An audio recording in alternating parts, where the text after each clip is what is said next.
I need to go. Should I go ahead, Katie? Yeah, go ahead. We'll jump in. You got it. Yep, you're good to go. Okay.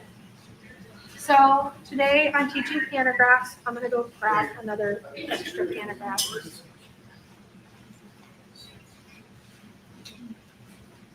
I'm going to see if it sounds different. We have several panographs available, and I actually use this on the back of my bed of my machine, my frame. And I'm able to, like, if you're doing a custom border or something on a quilt, you're able to mark that out on your gridding to, you can use a dry erase marker and draw in what you would like. So say you have a pantograph with a certain design that you like, you can take and add that underneath there and trace it on there so it traces it on your quilt and use your quilt. So that's a really great feature of using the pattern grading. Also to line up your quilts. And today we have a discount for this class. We are giving 20, I have a little coupon to give you at the end of the class, but we have a 25% discount off of our grids today. Also, I use this to line it up, make sure it's straight, so you don't have a wonky pantograph on the side of your quilt as well. We have several pantographs available, and even these have this would be a great one for like borders if you were going to trace out a border. So you can put this underneath here, and you know your dimensions of your quilt, and then you're able to go around the corner and move this around underneath your pattern gridding to get that design on the quilt. Now I'm going to show you how we actually do the pantographs on the quilt. But this one comes with 3 different designs. Hi. Hi.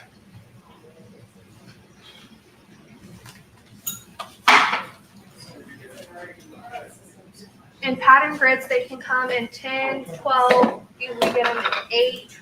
We can cut them in different lengths as well. So say you didn't want the big full sheet, you wanted to be able to do a small border or something like that, you can get a smaller one that you can write on or draw on.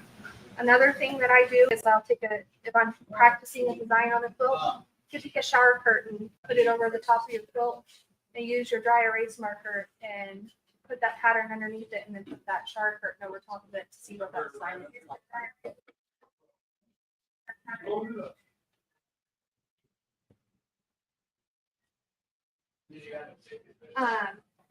So the first thing, a lot of people like to start with their needle down when they're pantographing because it stops the needle.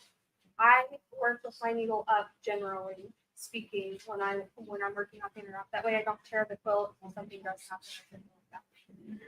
So, like I said, I'm working in cruise mode.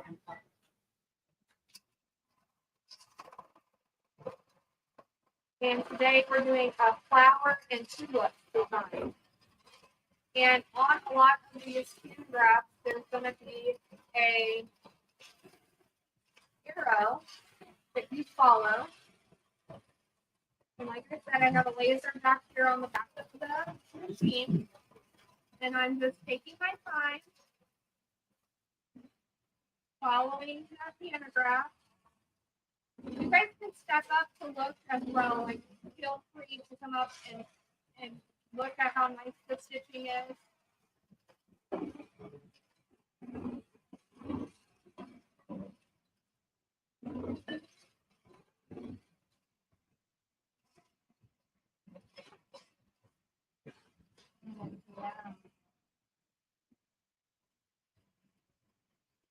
This is one of the very beginner steps that I do with a beginner. You pick a very easy pattern, and when you're just learning the long arm,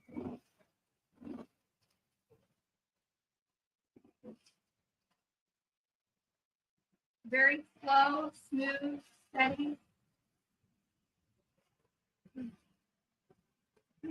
It's not a race. I always say to like my kids, I have a 14 and 11-year-old who help me with my long arm. I always say to my kids, just slow down. It's, it may take, a couple passes and we'll get it right if we have to take the stitching out, because you can always go back and you can fix it. It's not a big deal.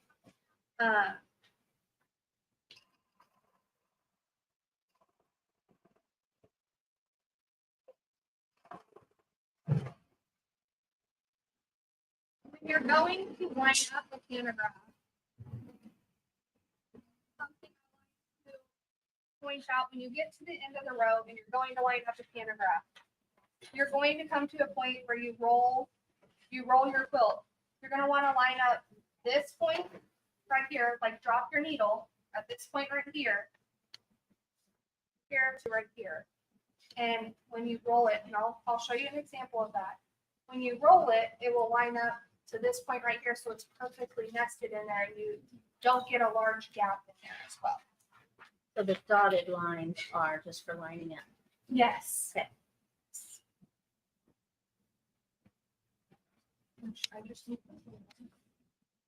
If I was gonna pull that and I had my pattern grids on here, I would have marked where I had my pantograph settings, but I didn't put a pattern grids on here for this demonstration.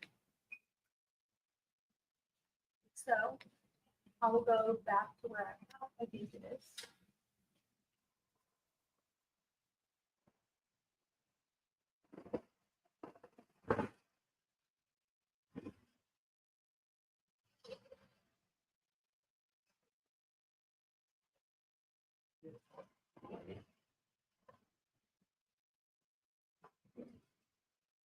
I also like to use this design a few times, you know.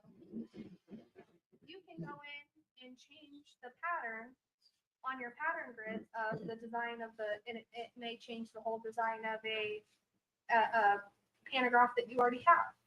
So say you're like, well, that's not really smooth right there. I don't really like going into that turn.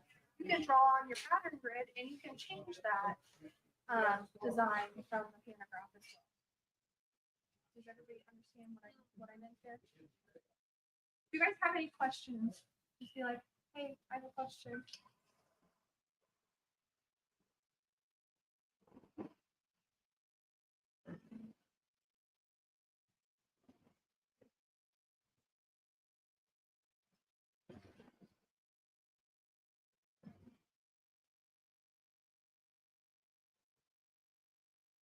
Now here I'm at the end of my row. So I'm going to roll the quilt and then show you how to line up the nest. Or say this was actually the top of your quilt. If you wanted to go back through and fill this in, I can show you how to do that as well. You can say you wanted to fill the top of your row here.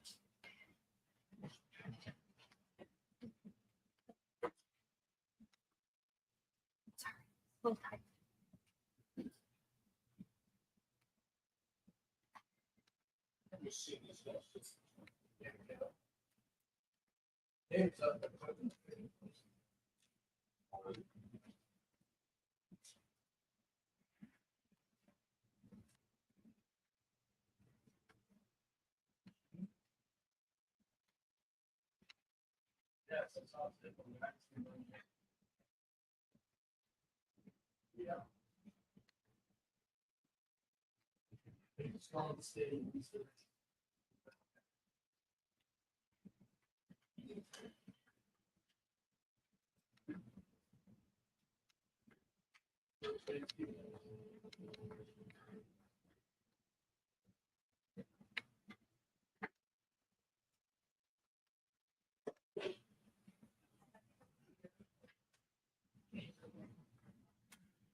Yeah, I'm gonna go and see how far.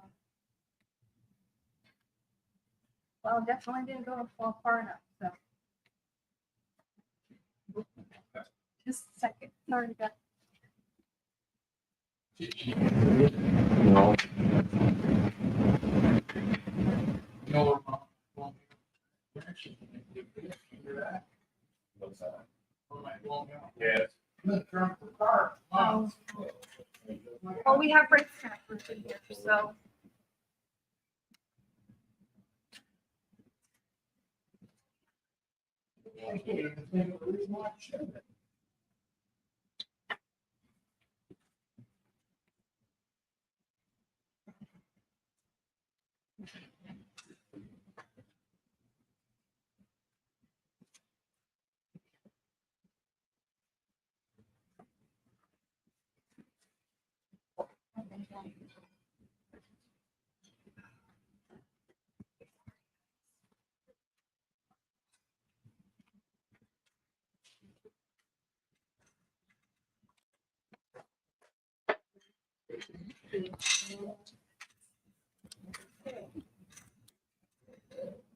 We're just gonna go to the.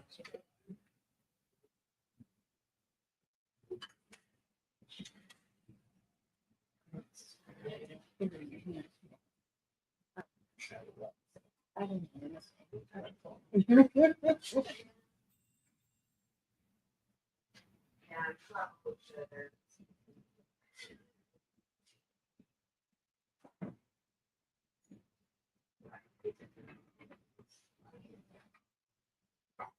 So.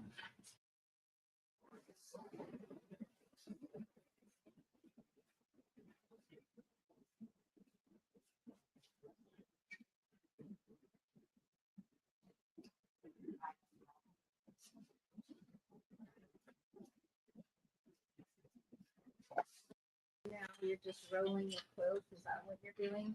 I'm rolling the quilt so that I can nest the pattern, but I rolled it too far. So I'm taking and looking at my laser so I can line it up to where the pattern should be.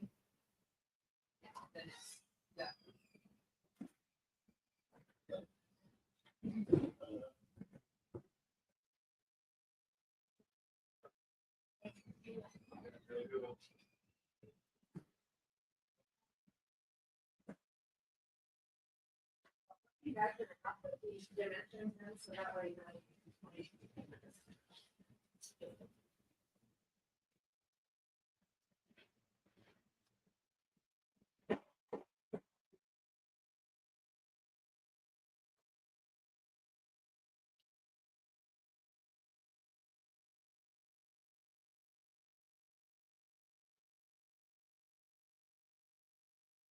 So you can see that it's nested and you can start the beginning of the row. Usually you have a lot more room when it's not a smaller frame to start the row at the front of the quilt. You can look back at your laser to be able to start that.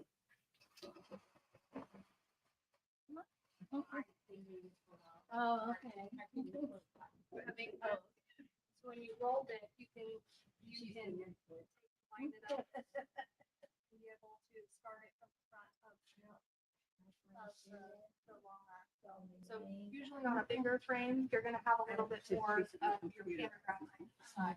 What do you think? I'm not sure. It's really, you know. So that's all right.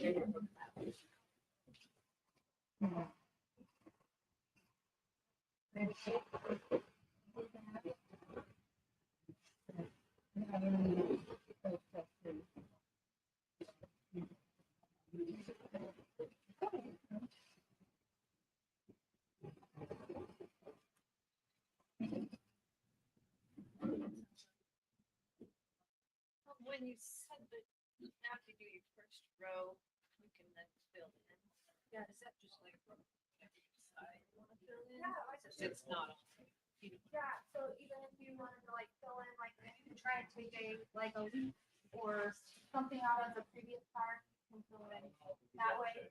Or say you just rolled too far or something like that, try and add some of those. You can get free motion, like flowers or something in between.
Uh-huh. You go down. I do the side, but I also use my pattern grid, and you can also do the edges as well. If you want to just your pantograph and where you know the edges were, you can mark that on here, and then be able to turn that pantograph and go down this way as well. Does that make sense? But you can only do sections at a time on the side. That is correct. Okay. Yeah. You have to start and stop every time you roll it. Correct. Yes. So So- then you just pick up the, where you stopped. Yes.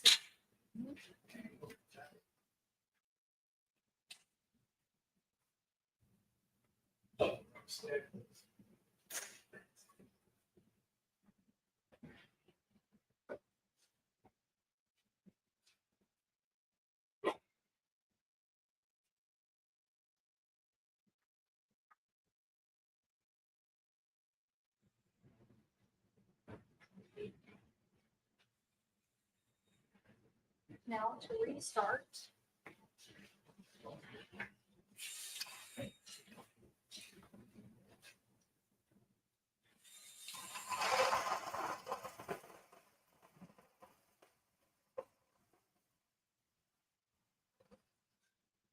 I did not give myself an answer. I did not roll it out enough, okay? So I did not, I think when I picked up the pantograph to move it earlier, I didn't roll it out to give me enough room to do the next line, but I'm kind of winging it at this point. That's my. That's good.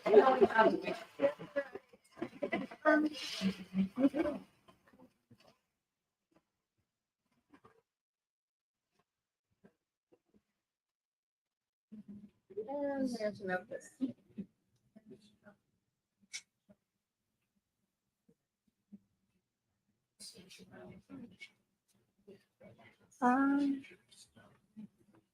You know what I mean?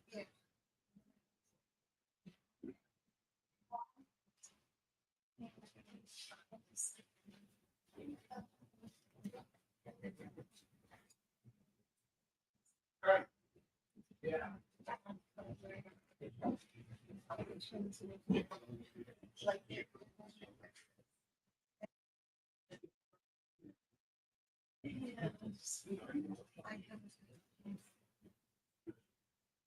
Now, was that a tension issue? Not a tension issue. Actually it keeps getting stuck underneath the spool pin. So there's a thing that they 3D print and we can put them underneath. So I just asked the guys in the back, hey, can you get me one of those? Can you have a holder for the spool? Yeah. Like a little round plate, kind of. Yeah, so they 3D print them and it looks like a CD. And but it's 3D printed, it says Nolting on it and they work great. They give you just enough space to put underneath there. Bit of a paper plate. Well, Whatever. on Lana's machine, I have a block and a CD. But they did come out with the new 3D printed ones that we use here at the shop.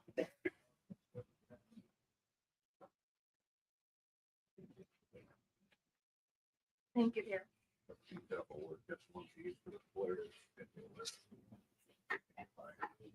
Like a paper plate. Yeah.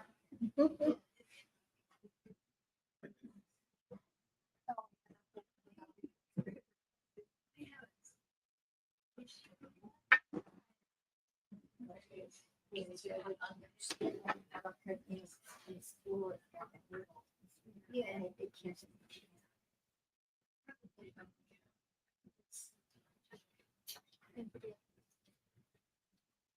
And what was your name? What was your Kevin. name? Thank you, Kevin. It's my husband's name, too. And now I got this. Oh.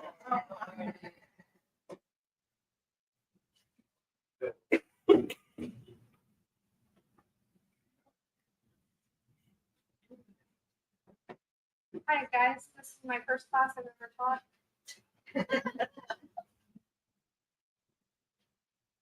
So I'm looking on the website at pattern grids and there's 3 different sizes. Yep. How do you know what to get? Well, Size of your frame. size of your frame, so you have 12-foot frame. Plus, like, if some people have a wooden frame, so they want the smaller ones. If you're doing borders or something like that, you may want a smaller one if they can use for borders, so you don't have the huge big one on your frame. I have the huge big one on my frame, and then I'm able to move. I have a steel frame, so I use magnets to hold my hand grips. Well, working. So it comes in either a 9 inch by 12 foot or an 18-inch by 12 foot, an 18-inch by 36 inch. Well, I'm offering 25% off today, and I'm not sure how much they cost. Well, the 18-inch by 12 foot is $110. Wouldn't that depend on the size of your deck? Or your table? Yeah. Correct, yes, ma'am. That's however And big so your you table. said 18 by 12 feet or 9 by 12 feet.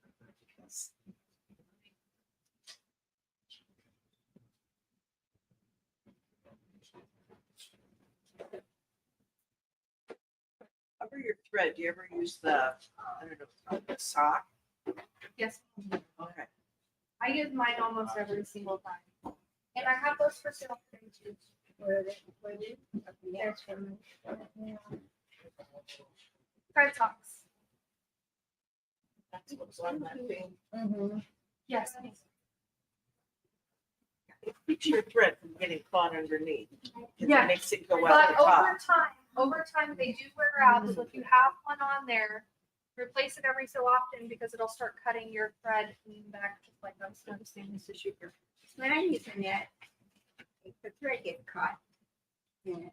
So I don't know if I don't have it on it right. On the sock? Yeah. Do you put the thread through one of those little No, it No. just comes out of the top. out of the top? Yeah. Okay. That or my grandma used to use pantyhose. Can you even buy those? Honey, they make Spanx. Wait till you see me in my dress tomorrow.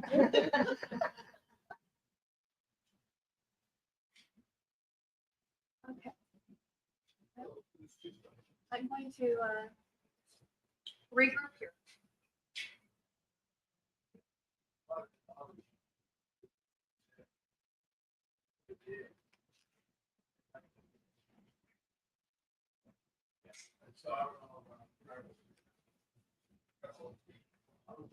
You guys have any other questions?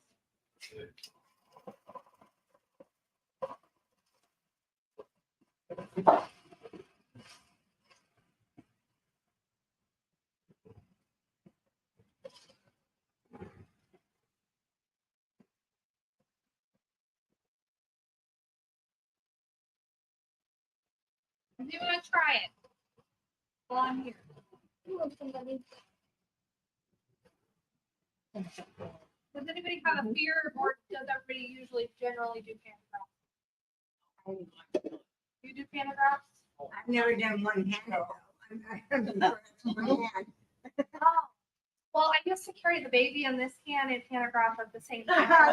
With a baby. Yeah, I have 4 girls, so that's actually how I started in quilting. Was I had the baby and I would get in my little shed and I would have the baby out there and I'd be quilting. So, yeah.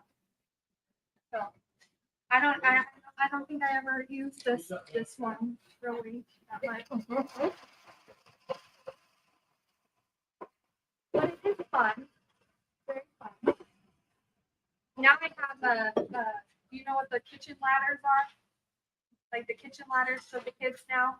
They make a kitchen ladder, and so my daughter, she'll raise and lower the frame because I have my frame with hydraulics, but she'll stand in her kitchen ladder with me as I'm quilting the quilt. She's 3, and then I have 14, 11, 5, and 3.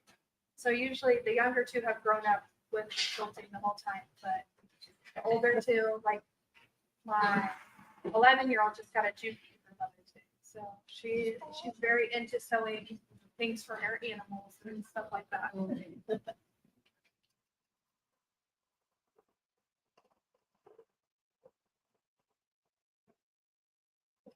Did we have any other questions? So is there a center point on the pattern? And center that on your foot. So, so you say you want to do a pattern in a certain spot on your quilt. You would take and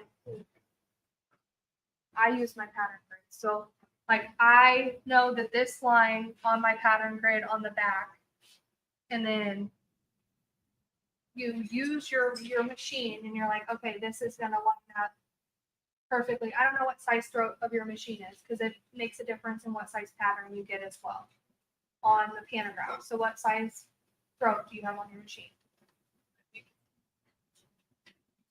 Yeah, so if you have a 24, you can go up to like 10, 12 inches in pantograph length. So but you actually have 16 inches between the needle length and the back of your throat. That's why we have the spin the C like in the back here. I say spin the C, that's why I did it.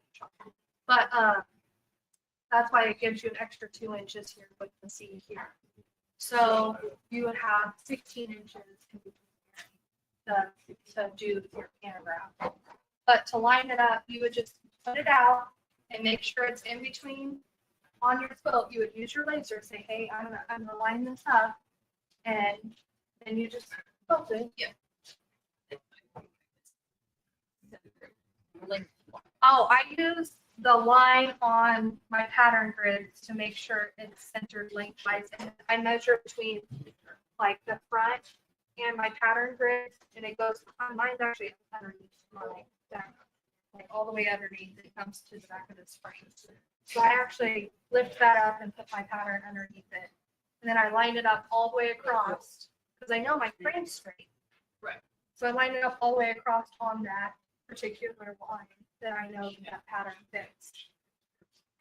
So lengthwise, so if it's a 10 inch one, it'll be 1, 2, 3, 4, 5, 6, 7, 8, 9, 10. And that's the line you would line it up. And you can use your dry erase marker on there to make sure you keep it on that line. Or to take and change the pattern or any of those things like that. Or say you wanted it more centered in between your throat space, you can move it up. So put 3 squares or 4 squares underneath it and 4 squares above it and put it right in the center, and then just mark your lines on here to show this is where it's at. And then I think that in these, hold on. There's like so you can spray it. There's a dry erase marker in here for marking. And then there's like cloth where you can actually wipe it off each time if you wanted to change it. There's also a ruler. And it kind of explains in here how to line it up as well.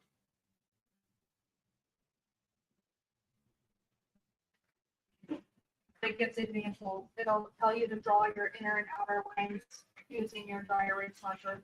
Say you wanted to add a extra element, like I was talking about changing the pantograph in the back, you can add, say you're doing football helmets and you had a loops pattern, you can add football helmets in it for a football quilt or whatever design you would like. And just and make sure it's simple enough to trace on the laser for you.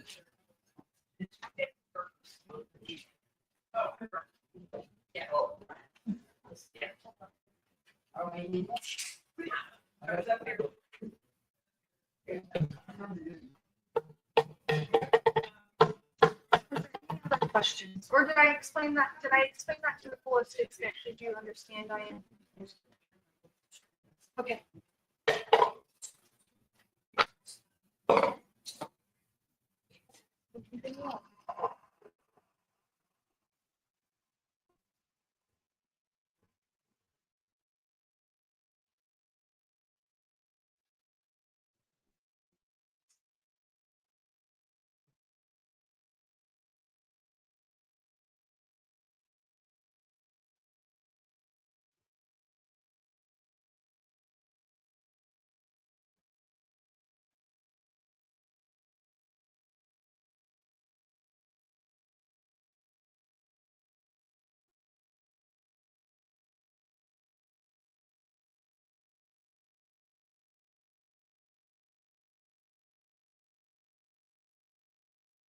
Has anybody seen the so tights things, the magnets?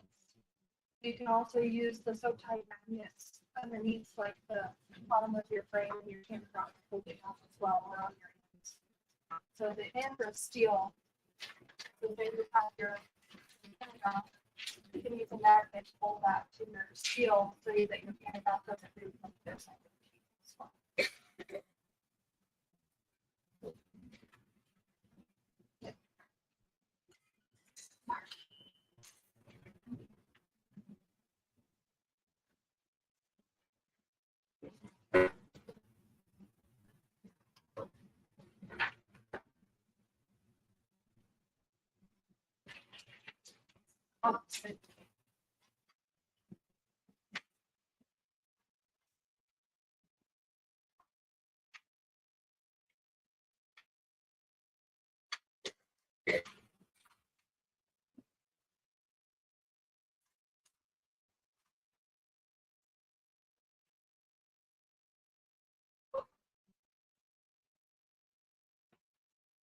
Walking.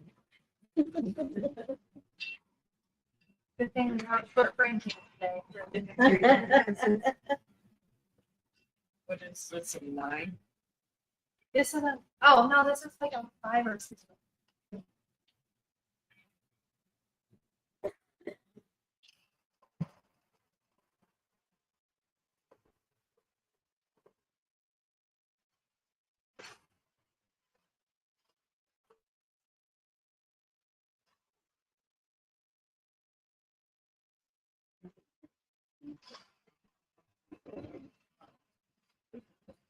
Does anybody else want to try? Melissa, you want to try? Oh, you have a lot of plastic. So that's an 8-foot frame and this is a 6-foot. Sure, that will, well, and this, it looks like, there's only hands back here, so we can't try to get across, but this is your time to go up there and try, so you can get a feel for it. And then you have a teacher here that can help you and ask questions still. And then did you go over the diagrams? I did. Good. I did. I did all the stuff and I told them they could add different designs and things like that. Hey, did we feel down the? Oh, she has those, okay. I will hand them out. But you're more than welcome to try, go back there and mess around with it, and she can help you while you're here. I'm here for you guys. So, And every how many of you have actually done this? Handcraft? You have, I've done some, yeah. And then the other thing is we have over 100 patterns here. We have over 1,000 on patternmeeting.com. So if you're interested in looking at patterns, we have them on the rack, but these are the, like, you can see the actual big picture of it. It's much easier than the little graph of it. So you're more than welcome to look at these while you're sitting down, and we have all of them right over here that we can help you get as well. So I'm just gonna lay these here, and you're welcome to grab one if you want. There's 2 sets of 4 books. Do you guys have any questions?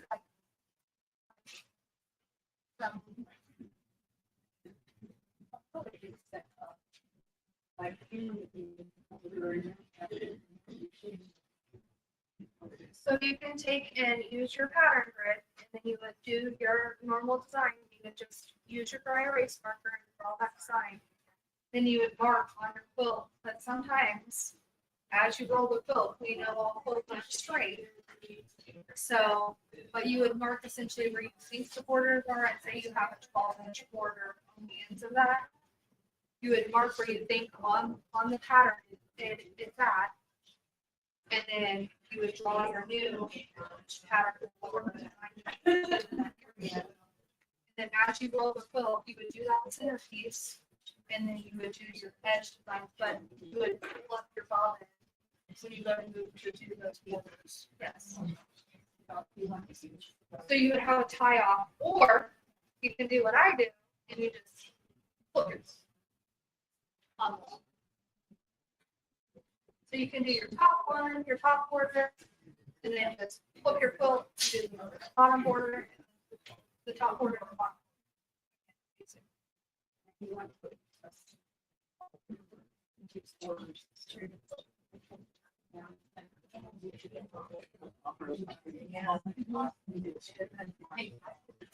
Yeah, it's like, what's it's on? I would do my top, I could do the center, I could do the bottom, then I'd flip it if I was going to, because then I could do the two sided. Yes, But I hate. I mean, so I've done like a log cabin quilt where you load it, actually, I have a 14-foot frame. So where you load it on point, and then say they want feathers or something all the way across it, it has a pantograph. And then, so you would do like the feathers across it, but load it on point. Like this. We're doing it square. We're assuming it's but we're also using one pattern, so you're not really gonna. But you're gonna, when you have those log cabins, so there'll be the points of the log cabin. It looks really nice across those. Okay, I've never learned on. Is there a trick to that? Yes. No, there's not really a trick. I use, there's red snapper. Have you seen the red snapper? I have some. The red snapper with their first side clips. Okay, no, those sides. There's red snapper side clips. Where There are, it's not maybe not. Yeah, so I use those and then I basically take this edge and this edge and hold that point, and then I would load that point in the middle. I would pin that to the top and And you start with the middle and you lower it? I start with the point Okay. and then I go out. It goes out, but I use those clamps.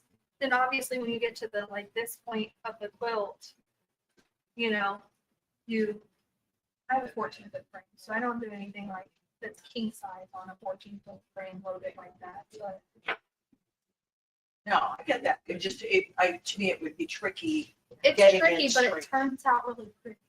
Okay. I believe you. So it's worth the extra hour. It's worth the extra effort. And it looks like it's amazing. Is it nice looking on any other kind of pattern for the disturbance? Well, I just find it works well with that one because you know when you do like a diamond shaped log cabin quilt, right? And if I load it at a diamond, it just looks really interesting. I didn't bring that quilt. So when you do that, do you have to like figure out, well, here's my widest point, and if I do a 12-inch, do I need to do 11-inch so that, It's It's usually all the worked size out. of whatever the block is. okay. So if they do like a 16-inch, I'm just gonna use this one for example, because there's a log cabin right there. So I would load this on point. And then I would go this way. Across the Okay. with feathers.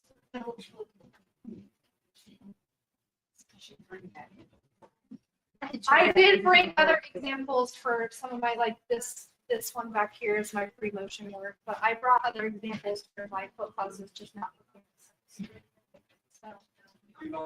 To work, for any reason you can't do your center and then just switch to whatever border design you want without having to do the whole border all at once. Yeah, I don't think I understood your question. Well, you're quilting the center part, but you want to do the Uh-huh. why, as you get across over here, finishing the center, why can't you just go ahead and do the border and do it in a different? Yeah. Yeah, you can. That's why I'm saying. Freehand. That's what I'm saying. You can do that, or you can So you you wouldn't have to. do that as well. Yes, absolutely. Yes. Just remembering to stop and do the border. Yeah. Stop and do the border. And kind of marking it for yourself from the back side here as well. To be able to stop. Because you're looking at the pantograph. So when you look at the pantograph, just like draw a line on your, hey, this is where I stopped. Or I'm a couple inches before, with my, you can use the needle down feature to where your needle is down. So you look up and you're like, okay, I have this much left until I get to my border point.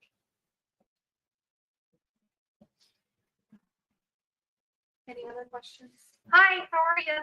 Fine. Welcome to the class. Thanks.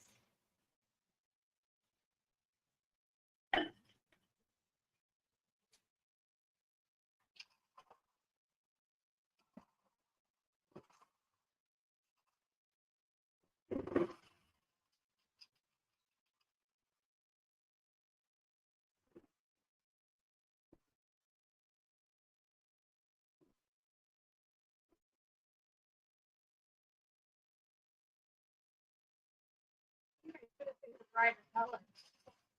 So you can see it.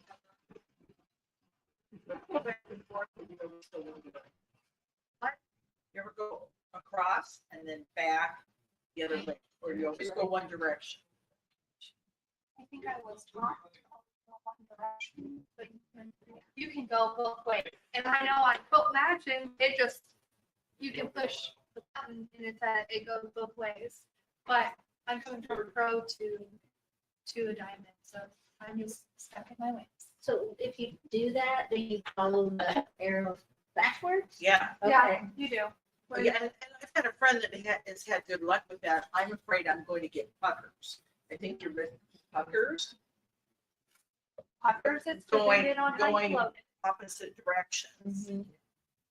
I think puckers are 100% how you load it, and if you're watching.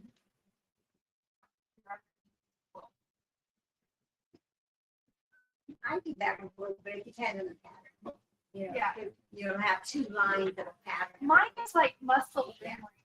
Like if I've done a pattern from one, so I'm used to using one hand. If I've done it this way so many times, it's hard for me to go back and use this hand. You gotta put your baby in the other arm. It's like I'm not ambidextrous as much as other people. Maybe you are. You can do it both ways. I do get used to doing it a certain direction. I do because of like I'm not used to using this arm as much as so I think of my arm in the long arm. You think of a quilt as an entire object, like a piece of art, and you're adding art to it, right? So it's like my pencil that I'm using to draw the designs on a quilt. So, like even when I do free motion work from the front, like thinking of it as a giant pencil that I'm doing around.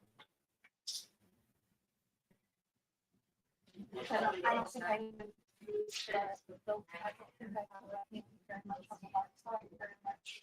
Even when I do.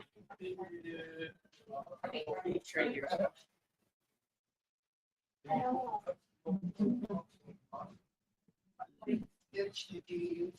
I get screws, and it's 10 stitches per inch, and then like you can set the speed control to like 15, 25, so say you're really fast in a pattern. And you can change that on the fly. That's something nice about this machine.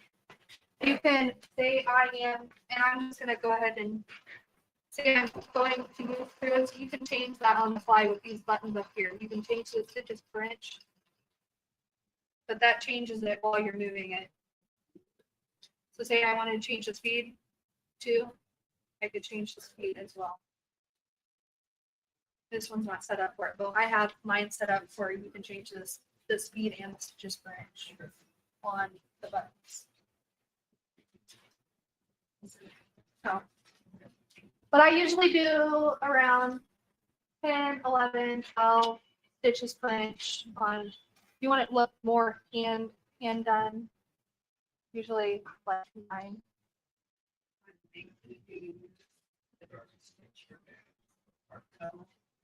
Nope. I load it, the selvage edge in the middle, always this way, so that your stretch is this way, not this way, because you're gonna get the puckering like she was talking about. So I always load that instead of loading that, you can feel it out, but usually the stretch is gonna go this way, and you can kind of control it a little bit more than doing it this way. Because you'll get puckering because you can't exactly clamp that super tight to control those puckers in the back on a cuddle. So what did you mean then? Middle. So if you, Loading it. she asked about cuddle. Yeah. So if you have cuddle, I always put that selvage edge like in the middle. So if you have to take and piece it together, then load it this way on your quilt, like quilt top, so that you're controlling it with your leaders, how much you can take some of that stretch out. Salvage going across. Yes. Yeah. And I always like pre-wash my flannels too, if you're doing a flannel or you're doing something like that, I pre-wash those because they shrink really, really bad. Like inches. Like I bought some flannel, it shrank like 5 inches for the backing. So I always pre-wash my flannel. I don't pre-wash the cuddle, but Do you do any starch on the flannel? no, No. Sounds like I just make sure I pre-wash it. scrambled egg, and I don't have much luck with it. Anybody else have questions? So my question is, this diamond model, is that a computerized thing? that can- No, that's Quilt Magic, and we can go into that. I think they were taking a class on that as well, but I can go over Quilt Magic as well. So, Well, I don't have, I have Pro 24. Okay, I have a Pro 24 too, but it's gonna go to this lovely lady right here. So, it doesn't have. I had it for about a year, and then I upgraded to the diamond. So, So I can't do a cruise on Pro 24. no, I can do the switch regulator, or I can just do. yeah, yes. But you can add electronics to that model as well. And So, that's my goal, as soon as I can afford to do that. okay. So it's considered.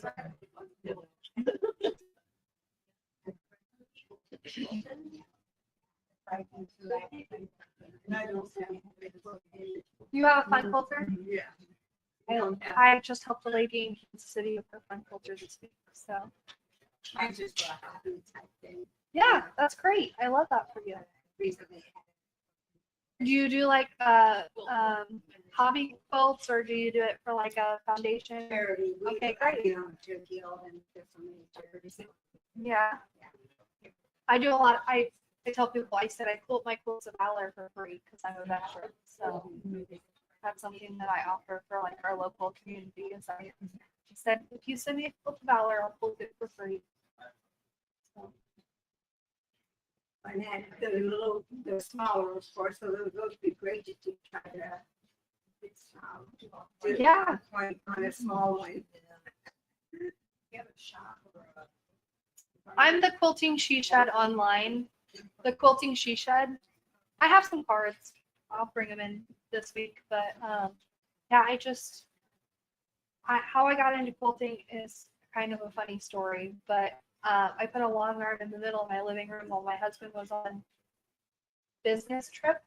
And he said, well, what am I supposed to do with that? And I said, well, that's your problem. And so then he built me a 2-story she shed out in our yard. And now we've since recently, I sold it to another quilter, obviously. And he built like 5 more for the ladies like in town there.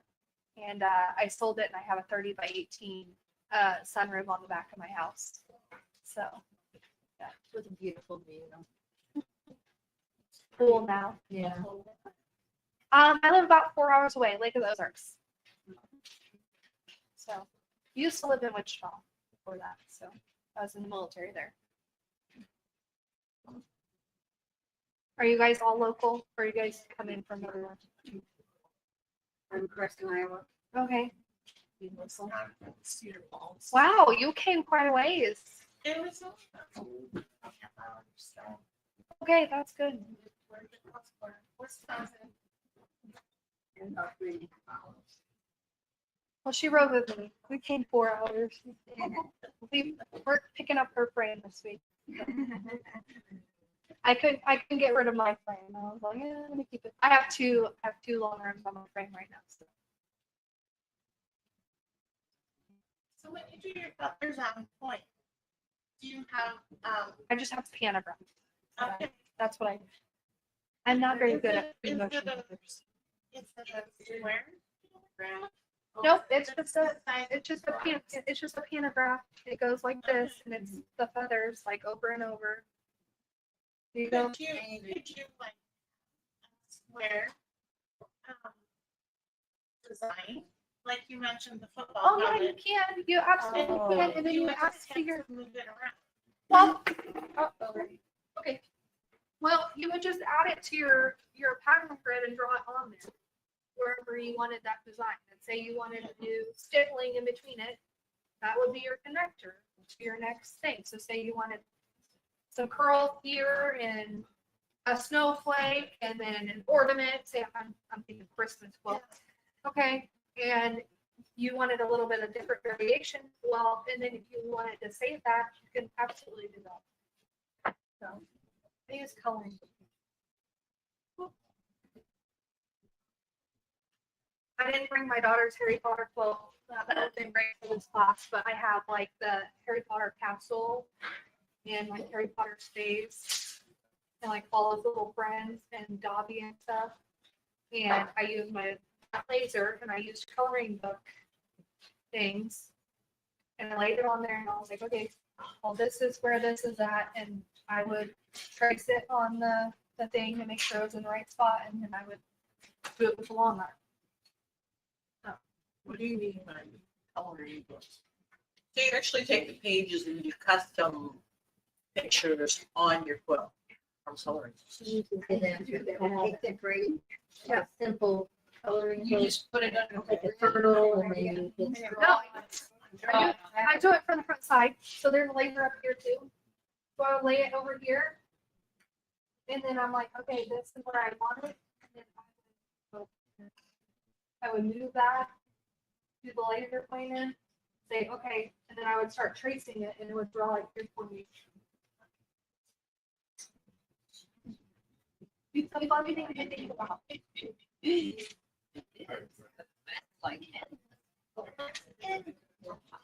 It's like endless opportunity and you can make as many panoramas as you want with it. You just draw it on you customize it. And I learned I didn't have book magic for a long time. Like I did a lot of free motion. But at some point I came to like, hey, yes, I love free motion, but sometimes I was just like design on a film. And so this is my way of doing that without any draw me. So like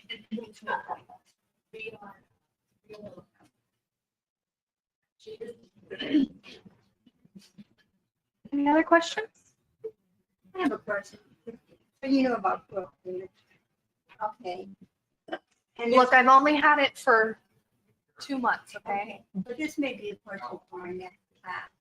Because you're having time anyway.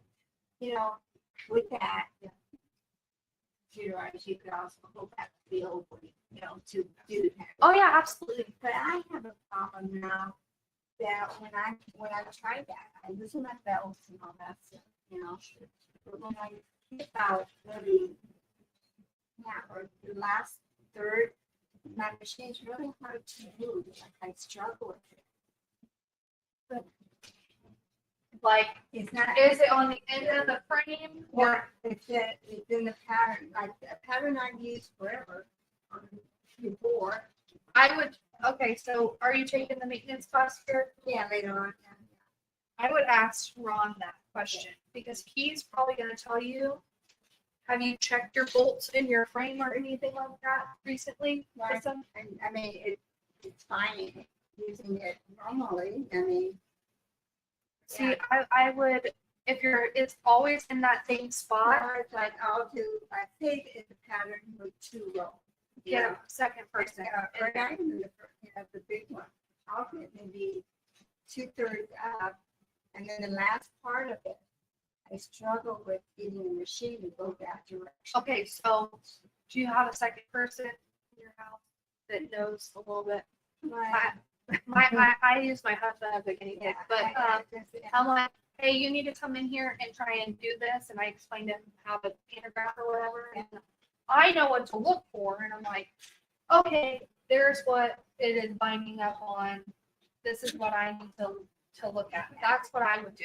Because, I mean, we tried that, there's nothing under there, and I keep on explaining how I'm not able to do the pantograph. So this is my other question. You have the bolt action, is that correct? Yeah. Do you mark your belts when you go to tighten and loosen them up? So I mark an actual like silver mark, so I know what point you tighten them up to every time.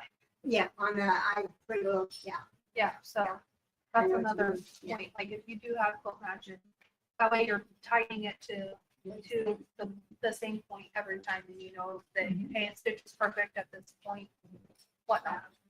When I go to do installs, I always do that for people too. Jolene, did you have a question? Okay. Should I do okay? Yeah, no, you did good.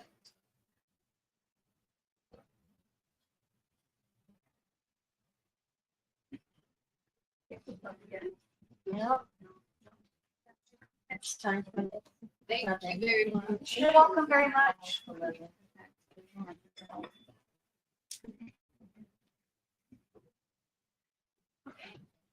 Let the next lady come in. Yeah, I'll leave the scissors for. Okay.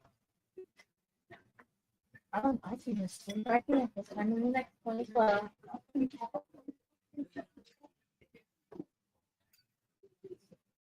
Oh.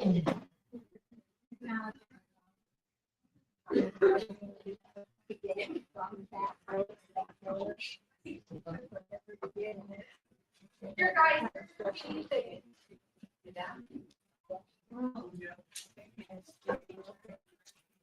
Well, I've had it for a number of years, but I You literally got to see. Yeah, What's the next? I didn't come to this.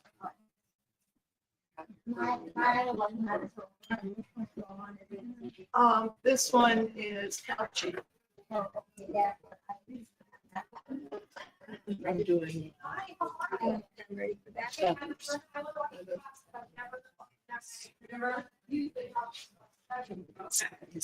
Yeah, I hate the other, so I'm not doing. Really? I'm actually doing the classroom choice. Yeah, I am too.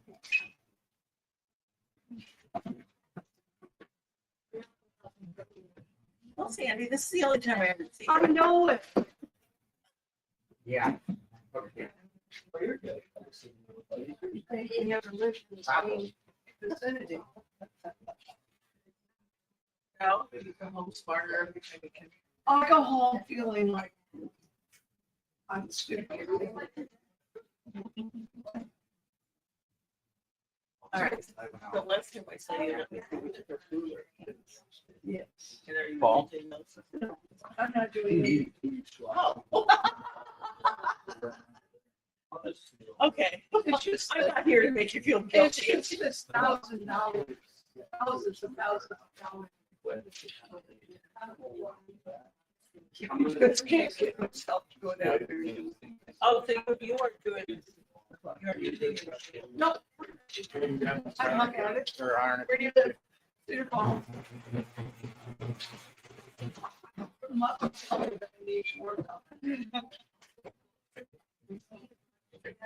Well, it probably bolsters your confidence, right? It does. It's what I'm hoping. Well, Melissa is selling training packages. In training. Oh, really? I'm doing something. So, Was Quilt Mansion too? I'm not doing the quilt magic. I don't do automation. I do custom.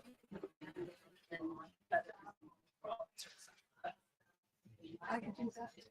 I just told that it was corrected how many people I think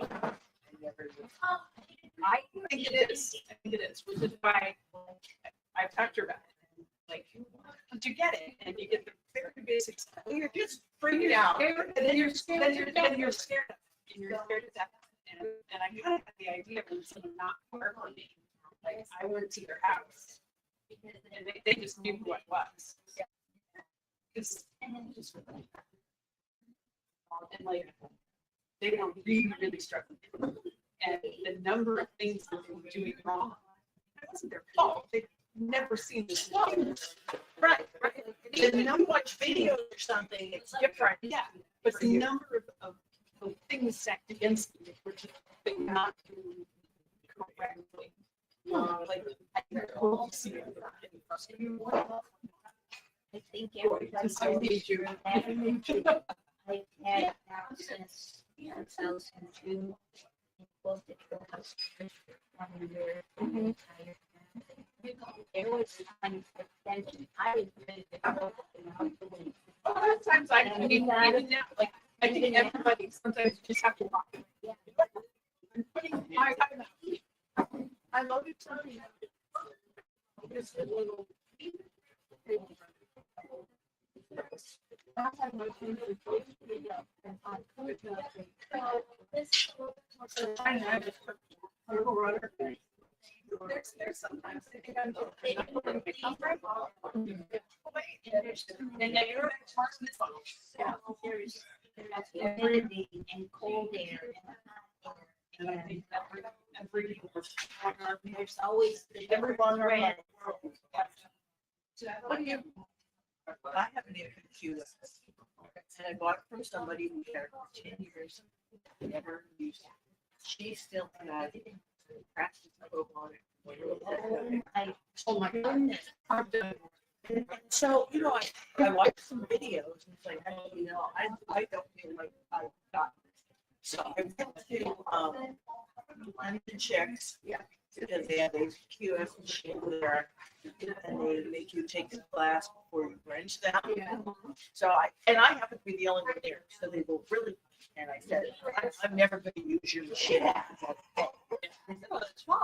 And I happen to be the only one there. So then they told me more information I would need to know. Yeah. One of my biggest problems was everybody would teach UF, it was so fine in the bottom, and it wouldn't work on my machine. Yeah, I was so frustrated. I didn't know what to do. Sometimes like certain machines just don't like certain drugs. Yeah. And I don't know why. Well, so then I talked to a couple of friends and like, one's like, oh, I switched to glide. So, okay. Somebody had given me a spool of glide and it's like, oh my God, it's like a night and day. Yeah. Because it just wouldn't work so fine in the bottom. I won't use anything but glide. Like I had been having really great luck with Superior pre-month. Uh-huh. And I got a batch of Superior bottoms that was bad. Like they obviously switched to 3D printing and it was a bad batch. And everyone that I put in, the tension was jacked up and everything was wrong. And I finally just like, I figured out it's this batch of bottoms. And I don't know way. Yeah, but you don't know.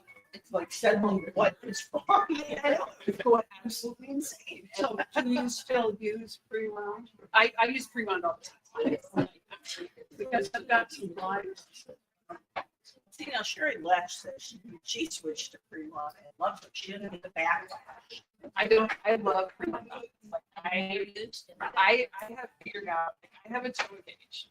And I know with Magna Glide, here's what I set the toe gauge at. With Superior, here's what I set the toe gauge at. And I don't have to mess with the bottom gauge. I set it on the toe. All I have to do is touch it. Awesome. I've got a toe gauge. I don't need it. Is anybody else here for the captain class? Anyone want to learn more about couching? Okay, well, we're going to go ahead and get started with the couching class here. So, small class, small plane, but we'll have a little bit of fun here. So, my name's Veronica. I am an investor in quilting. I am a completely self-taught quilter. So, couching is something that I have not done a ton of, but it's fun to do. So, we're going to have a little bit of here. So, couching is defined as just adding fibers to a quilt. And there's many ways to do it. The long arm is obviously one of them. So we're going to look at a couple of samples here. So these are some very traditional samples that were done up for previous classes here at Quilting. So this is the Burnett like baby yarn that you could get at Joann's or Michael's or any of that. So these are very traditional samples. Really fuzzy stuff. It's the really fuzzy stuff. So pass, look at those. These are, traditional designs that you can pass around. You don't have to get it so even. I didn't do these. Okay. But so this is just, a traditional sampling pattern that's done with, I've done this on sewing machine. Yeah. These are a couple of traditional, your radiator pattern, your loops. your wishbones. I can't. Which one's the state? And then here's some feather patterns, but these are your very traditional ones. So you're just using Yeah, yarn, That's pretty. you're just using yarn do you add have it to to. bind it onto a? I'll show you. Okay. I'll show you. That's Sure. what life is. You need a basket to buy stuff. Yeah. What I tend to like to This is really cool. So here's some of the ones that I kind of played with last night. So this is a regular yarn that I did with just a regular, free motion pattern that I do regularly. But then I started playing some other stuff, doing some couching. So this is just kind of a different texture yarn. This is this is big cat yarn that I threw in there. This is sari ribbon. This is just a cheapo ribbon that I picked up in a whatever. Are you using, when you're using a couching foot, is the hole the same size for all of it? No. So Okay. that's that's what I'm going to talk about in a little bit too. So for the excuse me. So for the traditional couching, with like this yarn and the thin stuff, yeah, you use a small foot, the one with the little hole, and that's what we'll start off with. Never seen couching. There is a couching foot, and we're going to talk about it to start off with. So, but the other kind of couching that I've done is a little more non-traditional, a little more kind of art quilty. Get to the right section. People think I like this one. So this is a combination of kind of thread play. So just kind of heavy quilting, but then couching on the sari ribbon. And then if you look closely, there's tools kind of stitched on over the top of it. Just So to you're give it. using the same foot for that whole thing. This actually was all the regular foot. But then, Did you go back and put the couching on top with a different foot or? like here, this was the regular foot, but then I put on the couching foot to do this here. Okay, so You you know, added the couching later. Yep, I did the couching later. So, and then I put the regular foot back on to do like this portion of it, to sew that down. Yep. So this was a multi-step process to do this kind of thing here. So this was, and this is the one thing I'll tell you here. Yeah, that's that kind of cheapo ribbon. It's just all kind of laid down there. Looks like a rose. Yep. So let's just have fun and kind of experiment and play and see what works. That's kind of the biggest thing here. So these are all different kinds of things that you can couch on. So here's just regular plain old yarn, and that's really the more traditional one. We'll start off with that. This is the sari ribbon. So this is sari cloth that's been twisted, like really heavily twisted into a narrow ribbon. So this is just really cheap ribbon, and you can see what kind of the neat stuff you can do. Is there something that's easiest to start with? Yarn. Yarn is absolutely the easiest to start with. And what weight yarn are you using it with the, About like this. what is that? This is worsted weight, 100 grams. Does it show the ounce on it? 100 grams. That's what it says. Okay, Worsted is the size. Yeah, okay, because I see some yarns that says like 3.5 ounces. yeah. Well, that's how much is in the fall. Yeah. Like this is too thick. This wouldn't go through the regular couching foot. That's more. Yeah. So now they have different size. When I got mine, there was only one size. There's only one size couching. Okay, This doesn't go through the couching foot. So if you're using a thicker, something like that or the ribbon. Yeah, then I'll show you how to do it. I use Okay. the regular foot. And I'll show you how to do that. So this is some of that fun stuff that I put on there. I don't know if any of you are familiar with Braun Design Studios. That's those fabrics there. So Stephanie, the designer, like puts these packs together. So Oh, really? got those from her.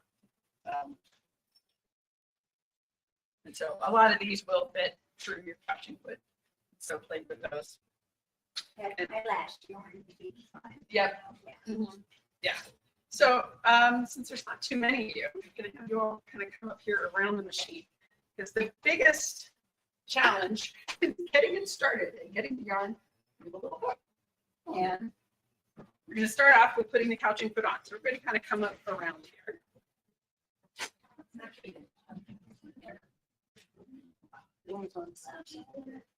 So your couching foot looks like this.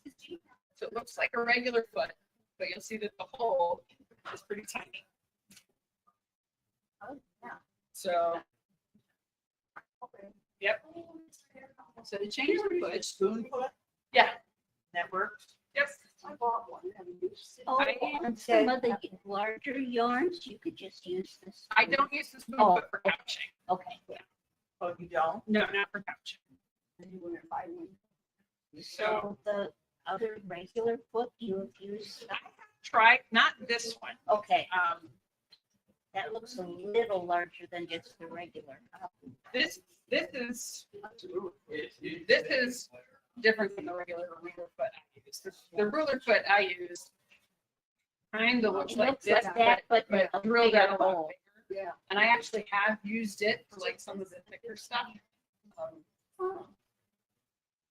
Again, I play. I have the ruler put on and I just. We did end up buying a second couching foot, and then my husband just drilled it open.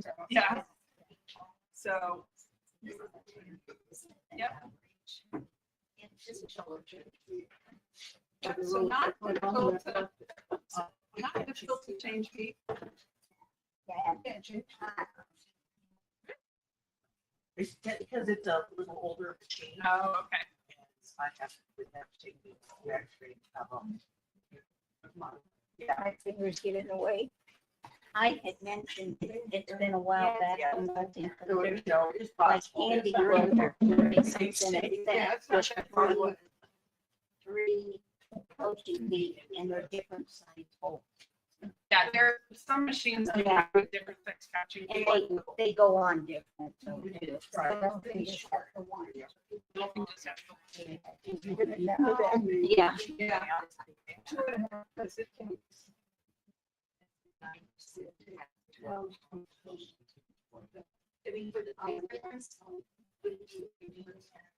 Yeah, probably. Yeah.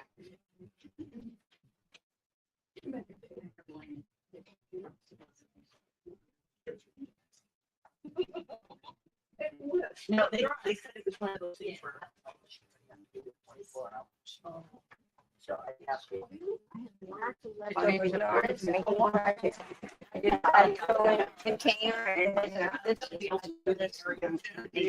Try different Oh, types. that's neat. Here's that real thick one like you. Yeah. But this real like thin stuff that's too little. So I marked that. Oh, well, look at Just trying different kinds to see what would work and what wouldn't. It's good to market too.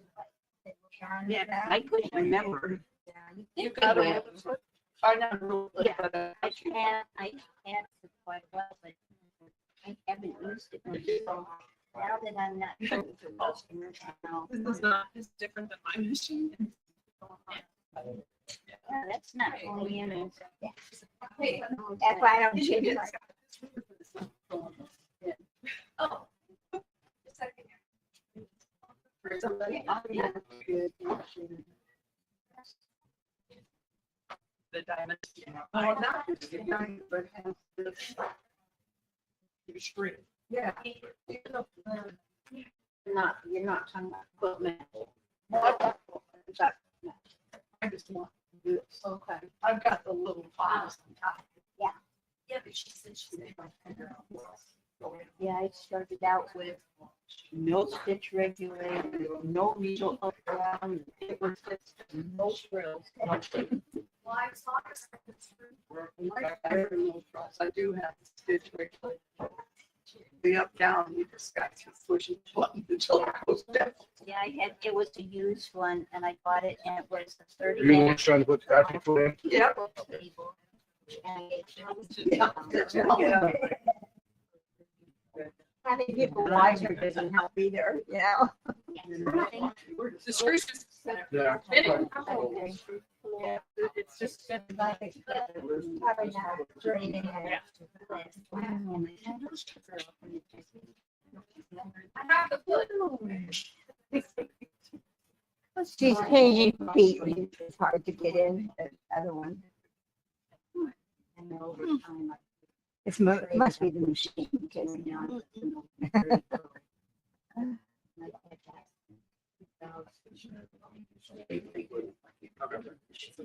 Yeah, we're gonna put a little slot to this hole. Right back.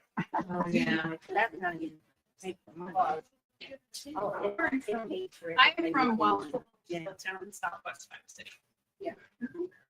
Heard of it. Yep, southwest Pine City.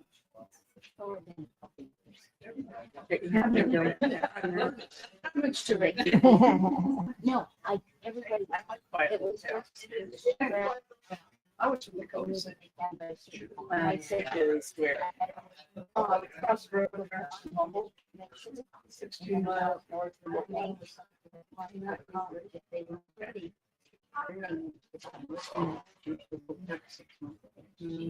And they knew. Yeah. Or said. I'll do this next one. Still go to There is a component.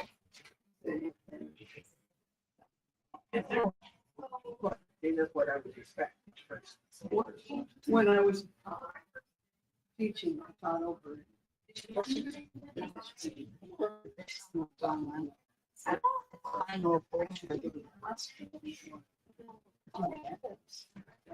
Leather, right? The thin from what I heard, there's a special need. I don't know if it's here, but this was just a regular. Right. It's I don't yeah. know, maybe. And it's like, oh, there's different breakers. Oh, yeah. I've watched like some videos with them. And I said, it's in the Yeah. middle of this. And when I think leather, I think like No. saddles. No, you can get it like that. Oh. I do red tomorrow morning. I get them on the bill. I do red tomorrow morning. Oh, yeah. No.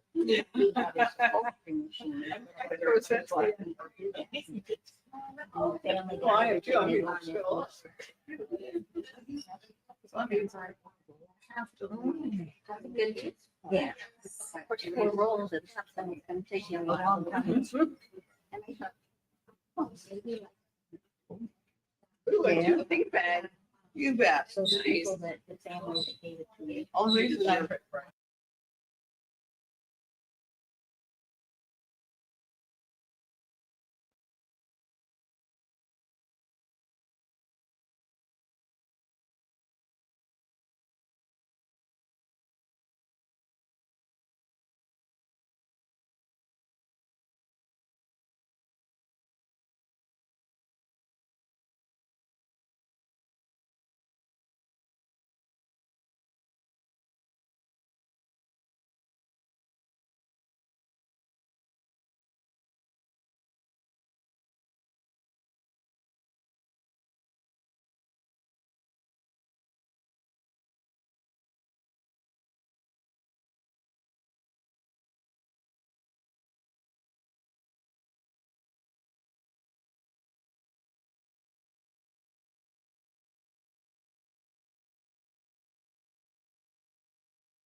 So it's, you know, it's meant.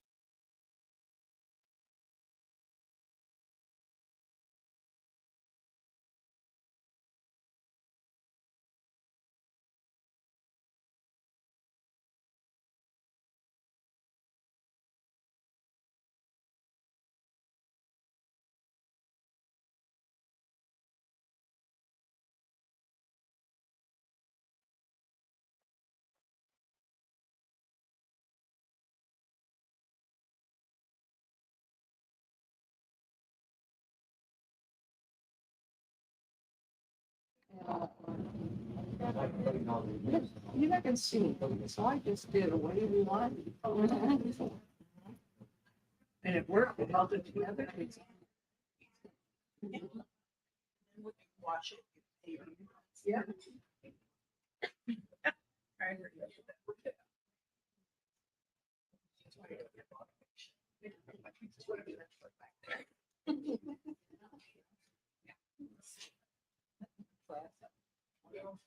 Anything else you can tell us? You want to come up here and kind of look at this? This is the one where I did probably most of the couching.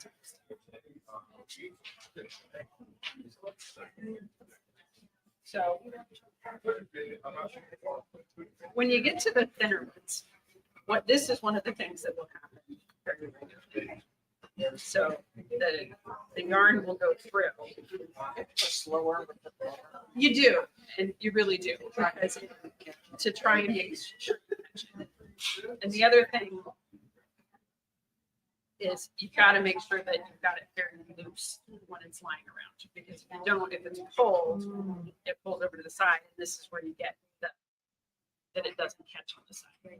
And then when you've got So you're actually going right over, stitching right into the yarn, and you can see it there, it's going smack through the middle of the yarn. What do you use for thread? Anything you want. Yeah. It doesn't matter. I mean, you can sort of see here, I did with, that's kind of a taupe color. That was just what was on the machine. Okay, you really can't see it. And you really can't see it. You know, if I'd gone with like a bright pink or, you know, something really contrasting, you could probably see it. So I think red doesn't necessarily guarantee. It doesn't necessarily, well, and this isn't really a good one to use because it's very loosely woven. And so it kind of falls apart as it's going through the foot. We want to. I like to look at a ribbon. Necessarily. I like the look of Something that's Yeah, but. a trick to that. the trick to the ribbon as it's going through is really, you know, that's a fairly wide ribbon. So that's what that one. That's what this is. This So one it doesn't have was- a wire. Yeah, it doesn't have a wire. It does not have a wire ribbon. I would probably. So- So this I did use basically the ruler foot, you know, so it's got a wider hole in it. And I just kind of, as I'm holding it, And push it around. twist it around like this and keep it bunched up as it's going through. And the same with the sari ribbon. The sari ribbon, That looks a lot lighter than what you showed us. here, the sari ribbon is really fun to use. You know, and you can have some really neat effects with the sari.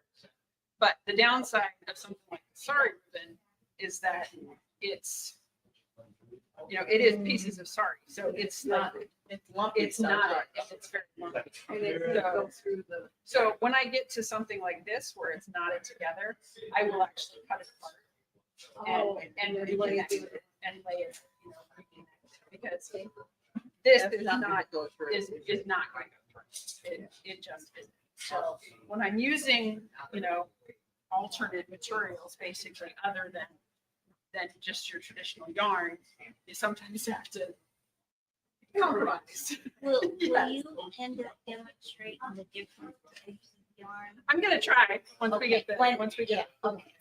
Yep. So. But I can't, he's gonna put the regular couching foot on and that, the thicker stuff is not gonna work with the regular couching foot, but like all of these regular yarns will work with regular couching. So, on this quilt, the other thing that I did was just go under the foot and lay down pieces of just, Oh, you like a ribbon like that. Okay, Mhm. you sewed that down in more than one spot, this. did you? Yeah, I did. So you can kind of see the, I just never. So thought you about just this. laid it under the I foot. just laid this under the foot Okay. and kind of, Oh, you didn't feed that one through. I didn't feed this one through. So this I just laid under the foot and just kind That of, way flat. yeah, just laid it flat. And, I kind of scrunched it up. Yeah. And put it on there. And then you lay that under. Same thing, the netting, I just laid under there. And I didn't bring the pink, but it was a roll just like this. And so on this area, I scrunched it up clear like this And put it under the and foot. put it under the foot. But Bring it back now. on this one, I was going for a different effect. Stop. Uh-oh. Yeah. Did you ever use clear thread? Occasionally, Or you try and match it to the, this one I was trying to match the thread, but like here, I spread it out clear over. So there's like one layer of tulle over this whole thing, just to kind of shade this area and make it a little bit darker. And I just sewed over the top. So I mean, the sari ribbon is actually under the tulle on that section, just to kind of give it a different effect. So I mean, this is again not one of those quilts that's meant to be really cuddly. No, it's and you're not gonna wash it. Definitely not going to wash this one. But you Yeah, You have a whole new look. It would give it an entirely new look. It would be very interesting to see what happens. But like, here, the tulle is really, really bunched up. And here's more of the sari ribbon, and here's, Well, you can even sew the tool down and cut away stuff you don't want. I did. Yeah, that's kind of where, like in here and in here, I did that. So here, I punched up and then, or you kind of see it, but it just chopped away what I didn't want. So on this quilt, you just layered. I You laid started with Yep. the base, Yep. and it looks like you did a usable applique. usable applique. Raw edge applique on. just admire that you got all this stuff. It was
Sometimes the yarn would, I would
Two people can do this one.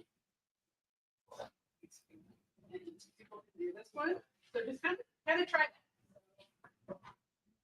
Get those feathers next to each other. Oh, what did you get myself? Draw that line. Bigger than that. Make it bigger. Like about the size of you here. So you're, because you want them about the size that you're gonna make feathers on a quilt. So you want that first quilt to be about like you're going around a quarter. Like I said. Think might be for silver yogurt.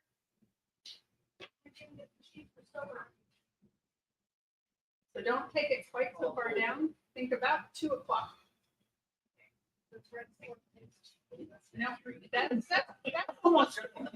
You're getting into 4. Be more like 2. And again, because you want what you're, why I recommend a sketchbook like this, like a genuine full-size sketchbook, is you want roughly the size you're gonna see. This is good. That is excellent. So maybe bring them down a little closer to make, kind of a 45-degree angle. So make them a little bigger. Stretch them out a little more. Look, mine was like the tiniest. I got a baby. I'm gonna. Yeah. So you're getting them too close together. So bring them further in, further out here, and then run it along the spine a little further.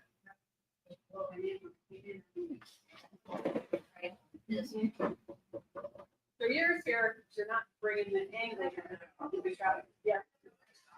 So down here, I'm not. Don't curve them up. Just come along that spine and then come back.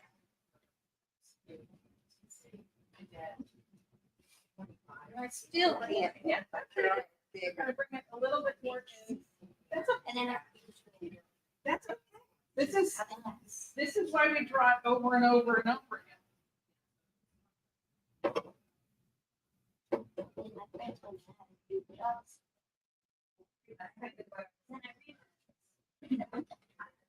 So you don't want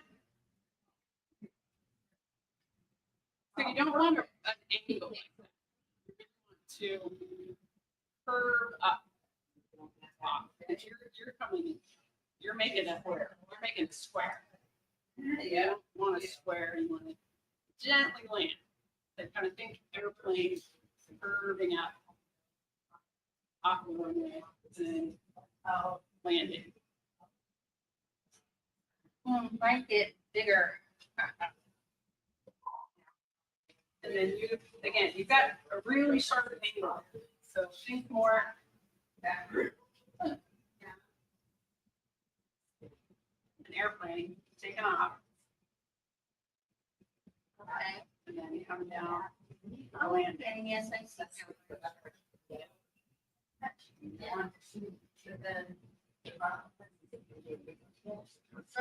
Yep. Yep. Half a heart's kind of a good way to look at it.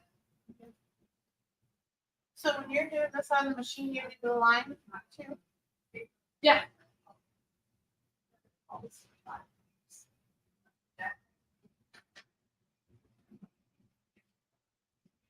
Yeah, it's roughly you're right next to each other. So That's what I choose. mhm.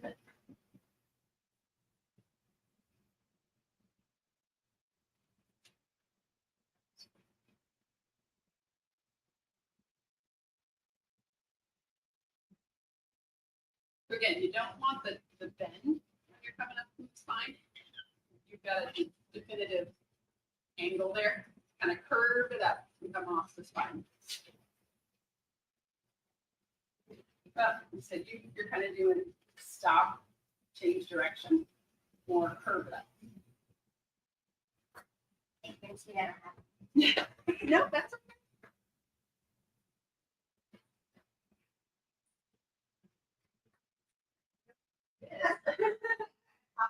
There you go.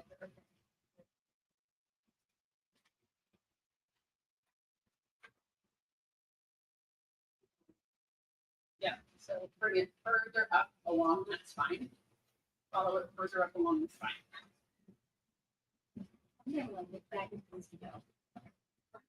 Yeah, so you're, again, you're getting an angle.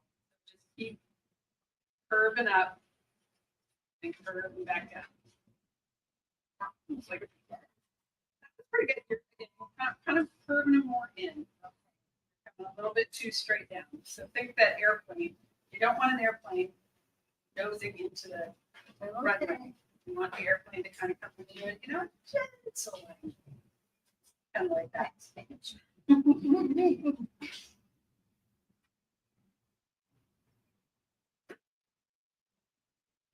So by drawing it over and over again, you kind of see what looks right on your feathers and what doesn't. And you hopefully by being able to correct it on paper, get to see, okay, I don't want the line coming that close to the spine. I want it to be gradual and kind of land in there. And you can practice on paper and get it that way.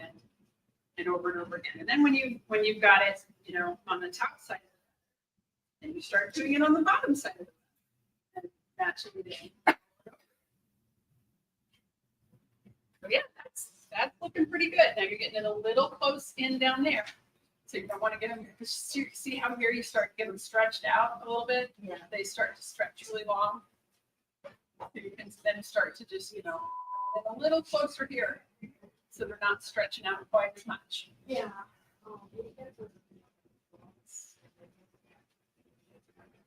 And if you do start to stretch them out a little bit, then on the next one,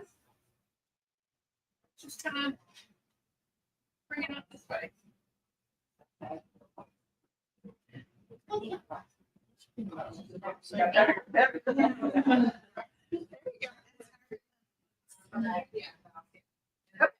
So if you want to see, yeah, kind of see.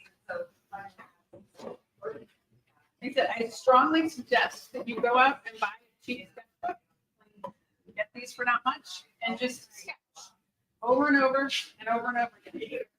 And that's really the best way to start.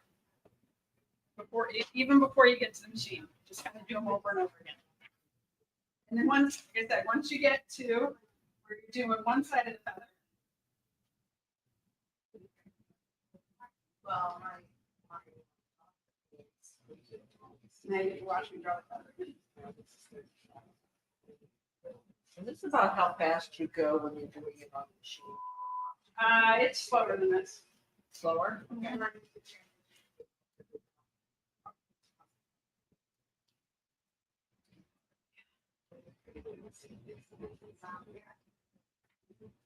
Then you come back and you practice doing it the other way.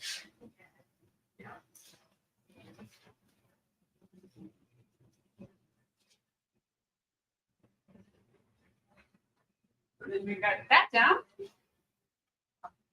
Come back. You go this way. And that messes with your brain a little bit. Because not all of your quilts on your feathers, or all your feathers on your quilt, are going to go one direction. You do that. Come back.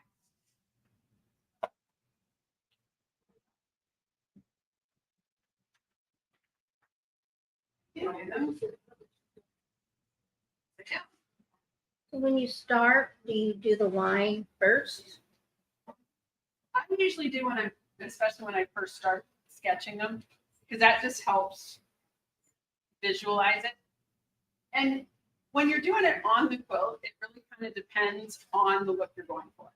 So in certain, and it kind of depends on your preference too. Some people like the thread buildup that comes on the spines of the feather if you stitch the spine first, and some people don't. So you can mark the spine with a pencil or a marking tool and then not stitch it. And that gives you a little less thread buildup on your spine. And some people prefer to do that just because they don't like it. I tend to kind of like it, depending on the quilt.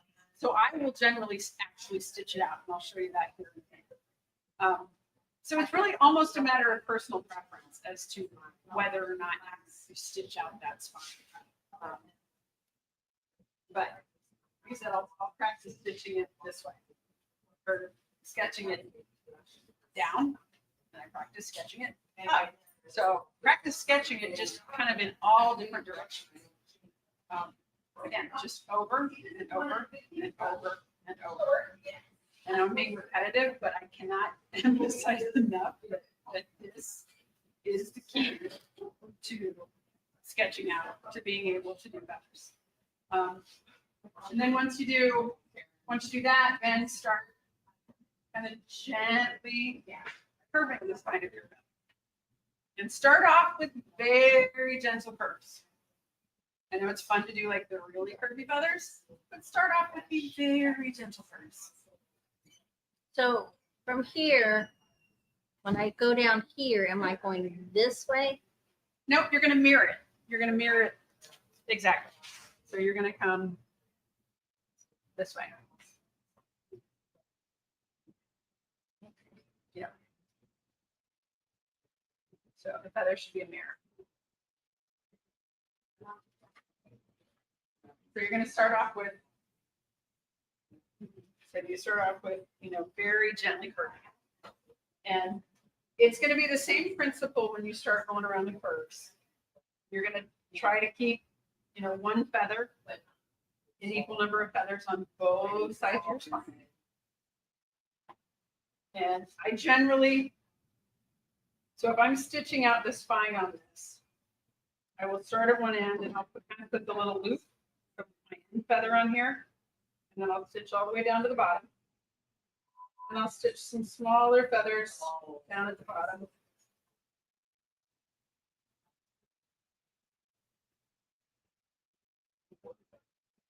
I'll kind of grow them as I go along. I know it's not terribly exciting to watch me draw here, but there's really no other way to do it.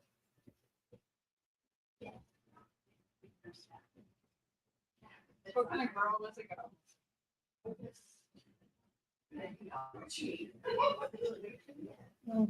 know what? You did a YouTube video of it. People would send out watching you draw.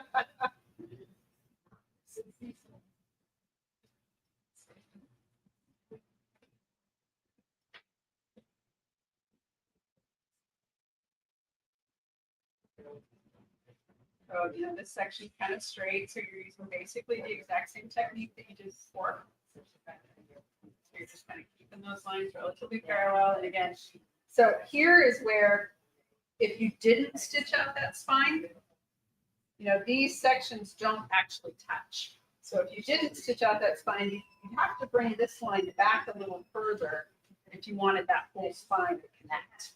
So that's why I generally do stitch it out. That way you don't have to backtrack this whole section. But again, it's kind of a matter of personal preference as to how much thread buildup you want along this.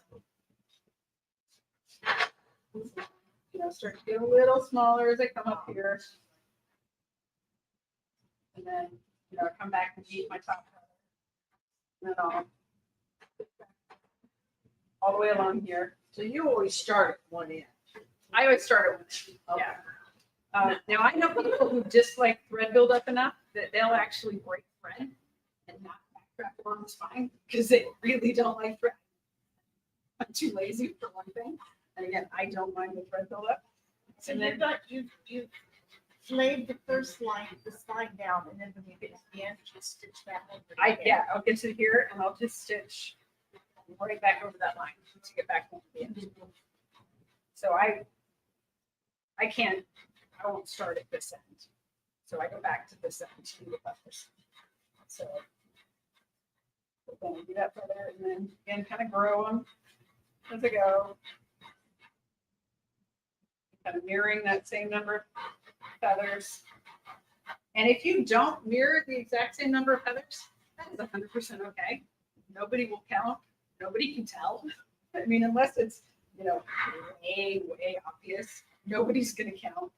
Boat police are not going to come after you if you don't have exactly the same number of feathers on both sides. And again, just kind of, slightly grow it out. So you're putting a plume going.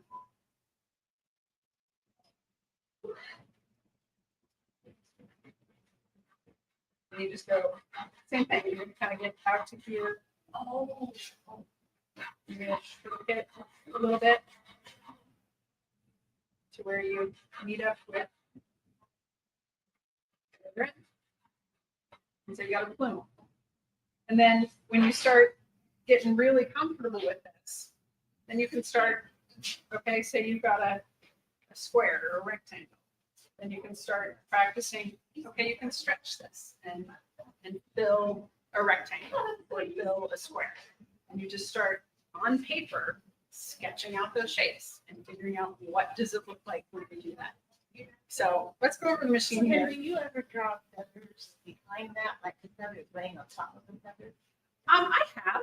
So I'll do split plumes. So I'll do, for example, let's say I want to fill the whole page here. And it's, a bigger page. So I'll start here and I'll draw a spine that goes up here. And then I'll take another plume and go over here. So then I'll fill this side.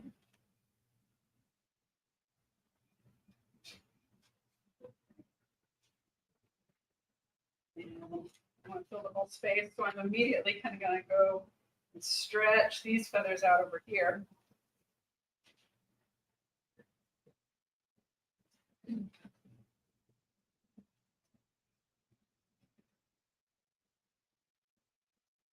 For this whole side of the page. Again, this is just practicing to figure out what works over here. And then I'm getting, really long in there. That's okay. Or you can start, kind of building up and doing smaller feathers against there.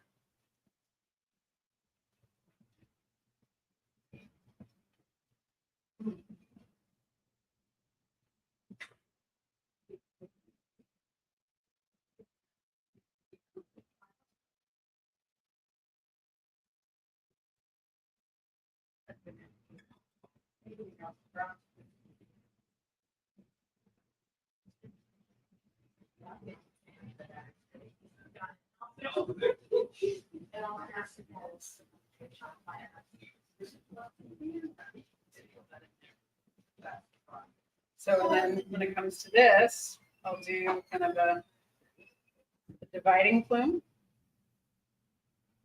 And then we're starting over here, for example. Come up here.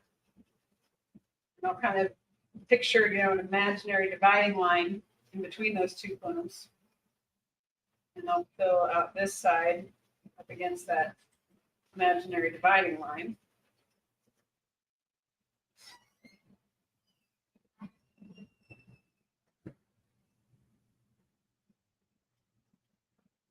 And this side, I'll just fill up to that line, that same line.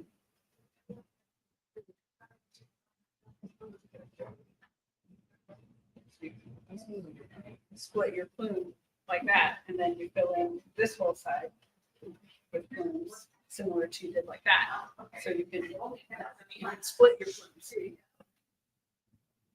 Like that. Is that kind of what you were talking about? So things like that. You can also, once you get going, so the backtrack, once you get going on the quilt, the backtrack is one of the places where people, very easy to not backtrack. None of us can backtrack perfectly. So one of the ways around that is instead of doing a backtrack, do a little loop. You go to the inside and you loop and touch there. And you loop. So now, not only you're not backtracking, you have a pretty little loop on your feather. So it looks fancier. You're trying to backtrack. So you're kind of killing two birds with one stone. Another thing you can do is echo your whole feather. You're doing all of this with that same basic shape that you had before.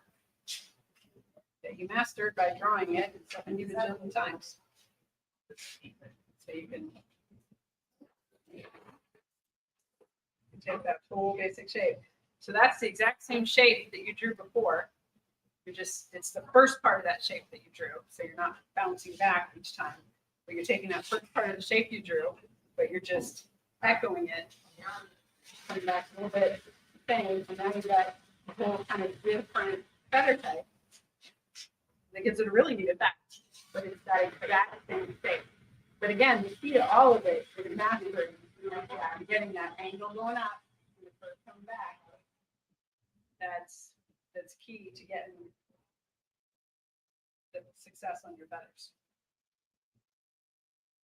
So you can also bring up your feather and then on your, instead of doing a regular curve, pop that curve on its head.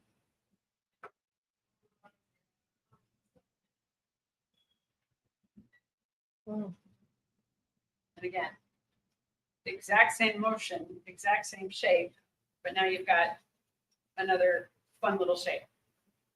Motion is exactly the same, principle is exactly the same, but you're giving it just a fun little variation.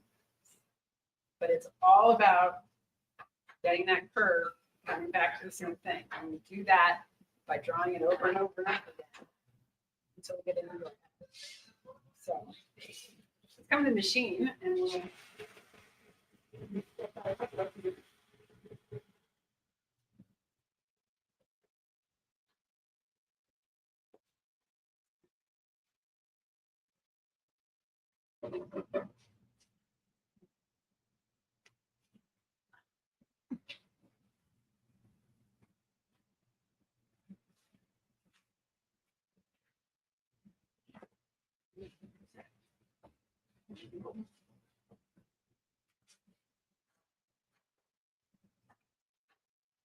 maybe a less.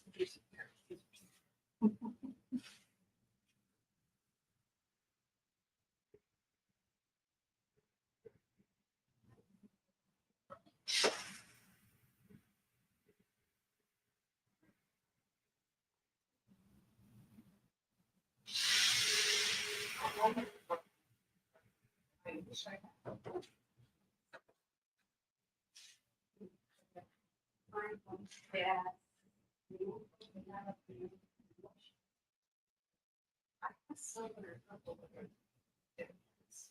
Yes.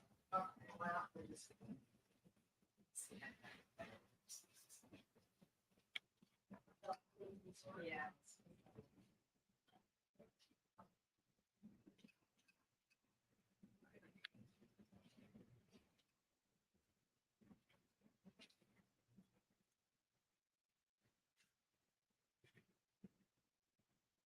We're going to go ahead and stitch out the spine. I don't have the diamonds. Making sure.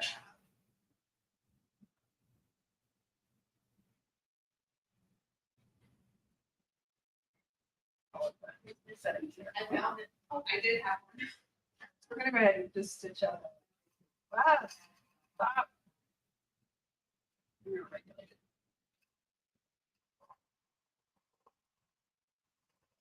Stitch out the spine here. And we're going to stitch out that first little sleeve.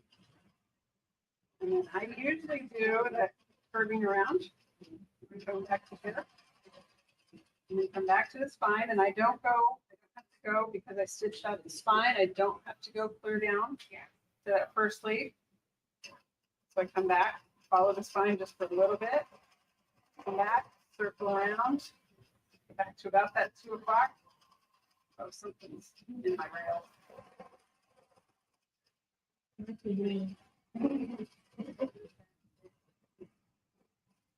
So you're gonna kind of circle around. Follow the spine.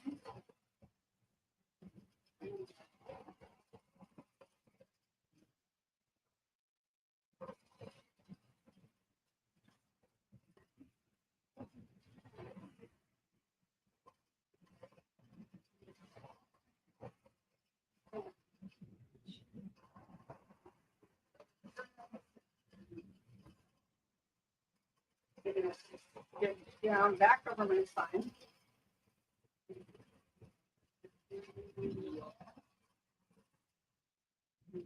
Other side. Loop, and then if I wanted to do a little fancier, then I kind of pop that next feather on its head.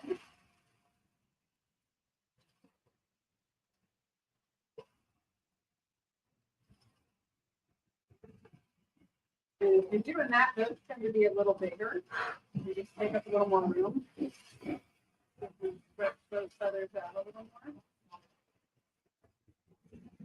And if you've got bigger feathers, then you can kind of decorate them off. Do a little stem in the middle of them.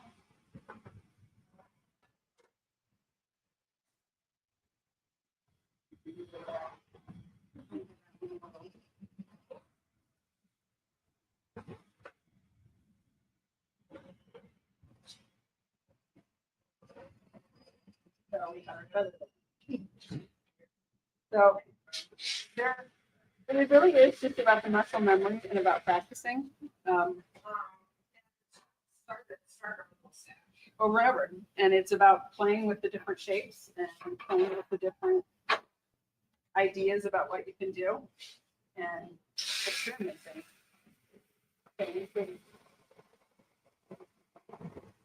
I'm doing them in all different. So if you got curves, I'm doing it on an inside curve here.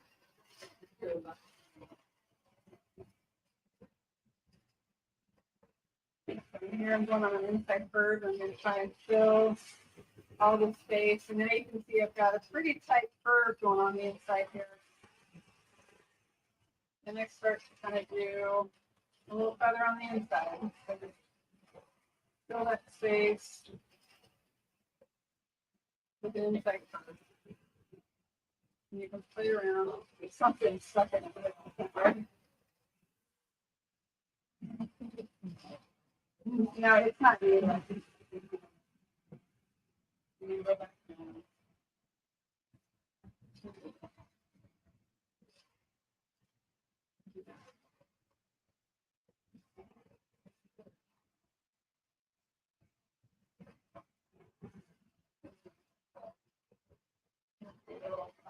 Head again. And down on the inside.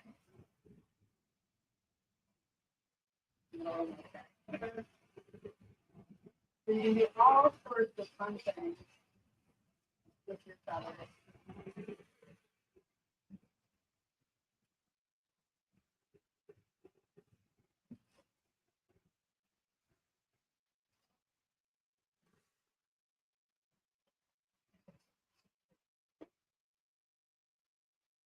Okay.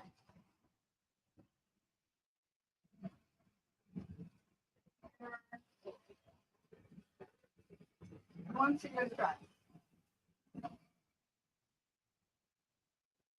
Jump in. Jean, give it a try. It's not going to be perfect, and that is 100% okay.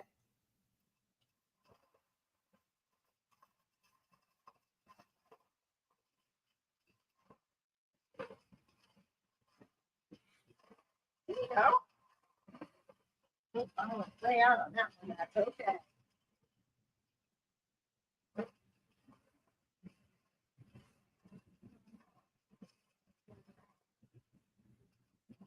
She's so sweet. There you go.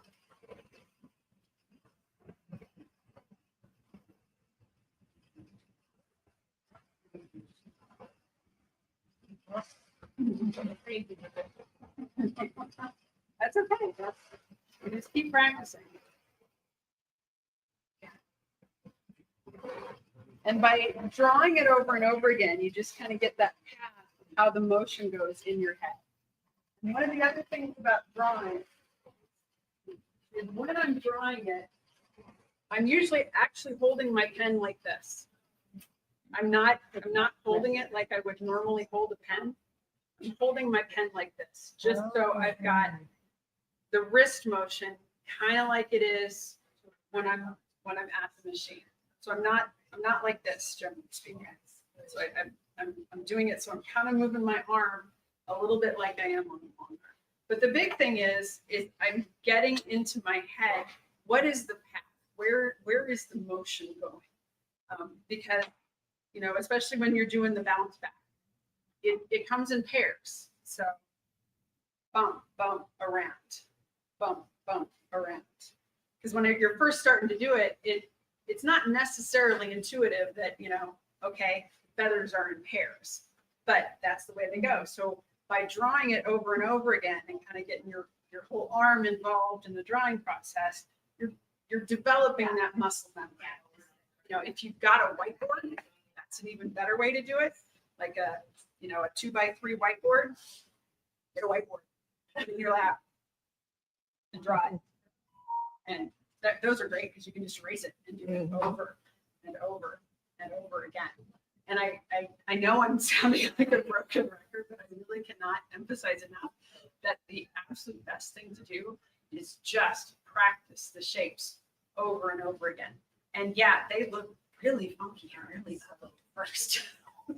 But just by doing it again and again and looking at it. It's called modern art. There you go. But, you know, and start to look at them. And when they don't look right, really look at them and go, what is it that doesn't look right about this? And that was kind of the hard part at the beginning too. What is it about this that's wrong? I know that it's wrong. What is it about it that's wrong? So on, you know, because on some of yours it was, okay, they're coming up like this. And now it's almost coming at right angles. That's what's wrong about this. Okay, how do I correct that? Well, they need to come more at the path like this. And one of the things I did more than anything was they started to get really long. And they would all kind of come back and meet at a point like this. You know, so they would start to look like this. That I did this a lot when I was first drawing them. So that was one of the habits that I had to break. But I had to look at it and go, okay, how do I fix this particular problem? What is it that's wrong about this particular problem? So looking at it and figuring out what is it that's wrong and how do I adjust my drawing so that that's not wrong anymore? And really being critical of what your own particular foibles are and consciously correcting it. Not just, you know, what did they say about stupidity? Doing the same thing over and over again and expecting different results. So figuring out where it is that you're going wrong, and what it is that's wrong about your feathers, is really the key to success. Because like I said, I did this for ages and I kept doing it over and over again. So I finally managed to break myself with that particular habit. And that really helped, especially when I started on the machine. Because, you know, this looks really funky when you start stitching it out and you're doing this. And you've got the long, ridiculous, yeah, this looks really bad when you stitch it out. It looks like that. Like it just really does. So, and then once you get on the machine, yeah, throw a sheet on there and just feather after feather after feather after feather. And that's what I did. So there is no way to do it other than to just do them over and over and over again. Figure out what doesn't look right about them and figure out how to do better the next time. So, any thoughts or any questions? I mean, honestly, just draw them. Draw them a lot. What's the most common way you use it? Is it like long, short, in certain shapes? In certain shapes is the way I use them. Probably. Yeah. The way I use them probably 80% of the time, especially on the custom quilts where, you know, there's a negative space and I'll fill the negative space with a feather. So, you know, background space in a motif or whatever. Some people will use them in borders. So they'll do, you know, a whole border feather and that's fairly common. I've seen rows, like strip type quilts, where they've done them in rows. Yeah.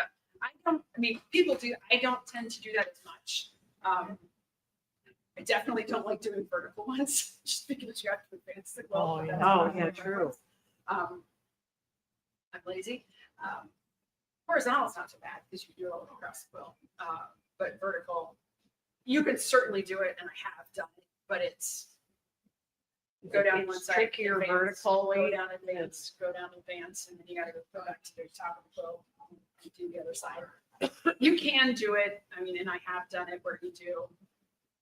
So you'll go, if you've got, a border on this side of the quilt, you've got the spine. In that case, I almost always do mark the spine with a pencil or a marking pencil. So I'll do this side of this, of the feather, and then I'll backtrack on the marking, and then do this side of the feather, and then advance the quilt.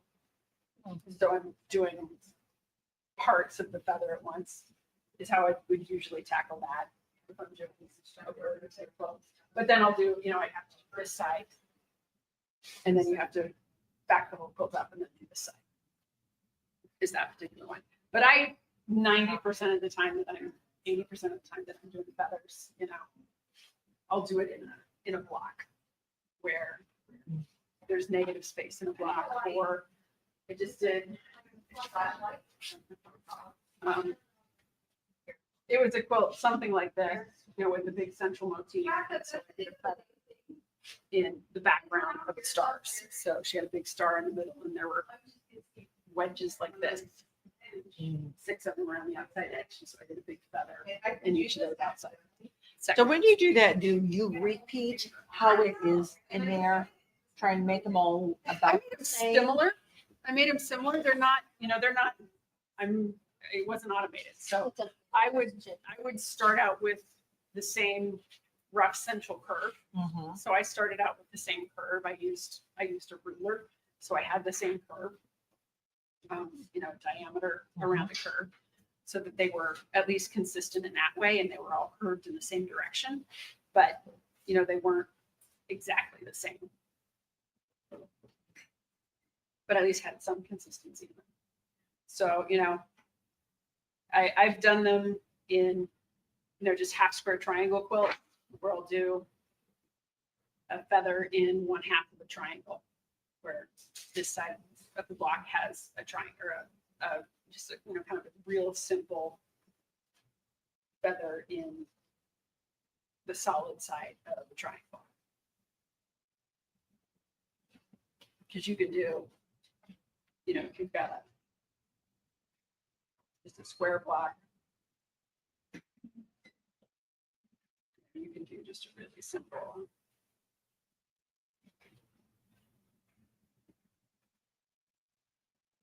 feather design like this. In, this is a pattern fabric, and this is a solid. Yeah, that dresses up the quilt pretty quickly, and this is pretty easy to stitch out once you got it going. Do you have a certain standard for how small you go or how big you go? No, it's completely dependent upon the quilt. I've done some, graffiti style quilts where I just kind of go wild in the background, and there I did a feather that was, started here and went to here. And that feather took up that entire thing, and the rest was just kind of background and fill around it. But I've also done them pretty small. They're usually, this is not an unusual size for the petals or for the plumes, roughly that. I'd say that's pretty average for the size of the plumes. The plumes don't get too different from that. And do you typically do it on, say, solid fabrics or fabrics that read as solid? I would say generally, yeah. Because if it's too busy, you're not going If to it's see too it. busy, you really don't see it. So in negative spaces a lot is where they end up, in, backgrounds where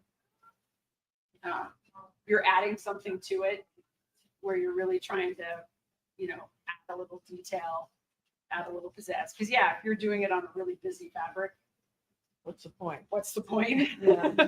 So You're practicing is the point, yeah, practicing is the point. Unrelated question, but in the last class, you said you only use pre-wound bobbin. Yep. Why? Because I have a lot better luck with tension that way. Yeah. I use two brands. I use the Magnaglide and I use the Superior Pre-Wound. And I know that if I put, for example, if I put the Superior and on my toa gauge and I put it to 140, that is correct. And then I can put it on my machine. And if I adjust the top tension to just where it's pulling out on the front and then back it off, that my tension is good. I don't have to mess with the bottom.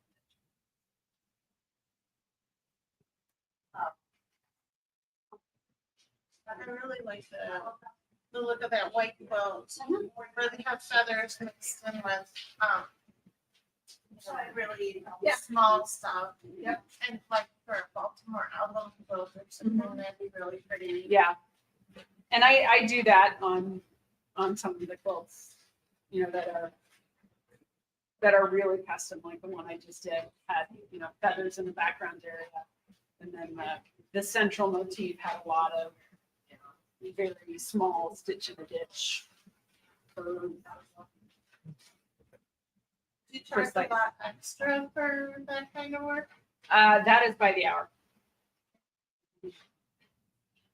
I tried figuring out a different way to charge it and I was like, no, it's an hourly charge. So that works by the hour.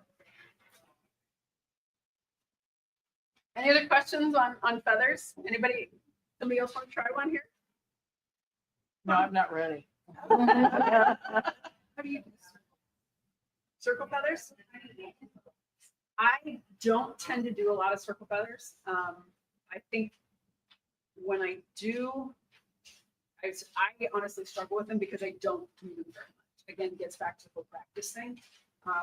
Most of the quilts that I do are not that formal. I think circle feathers really get back to the more traditional quilts, the more formal quilts. If I were to do them, I would honestly do a stencil. I would break out a stencil to do them. Because you have to be very even on the inner and outer plumes of a circle feather to make it look correct. Like that circle there. Yeah, that, I was Yeah. looking at that, it's so, That I would bet money is automated. Or stencil. that's way too. Yeah, so I don't tend to do circles just because they do have to be so perfect. I would do the center with a ruler, and I would honestly do that with your rulers first. Because I could not free this. You know, something like this, there's a lot of give. There's a lot of flexibility. There's a lot of freedom in doing a freeform feather. A circle, there is not. And especially when you get to the inside of a circle, they have to be spaced properly and they have to be right. It is so easy to go sideways on this.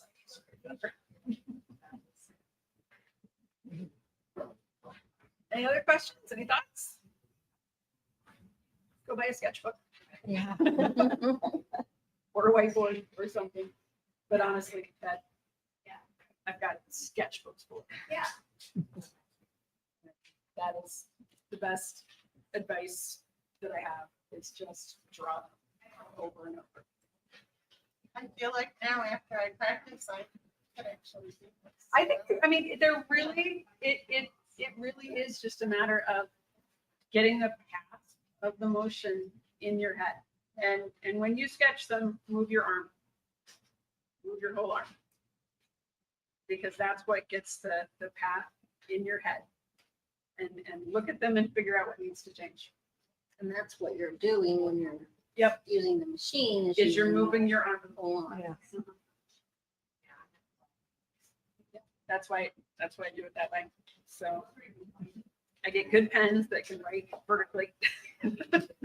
So. Well, thank you all. Thank Thank you. you. Hope you enjoyed it. We all feel great. Yeah. And we will be disappointed when they really put it up there. Start with a little wall. You start with the sheet. Use it for a dog. Like something ugly. Oh, you found some goodies. Yeah.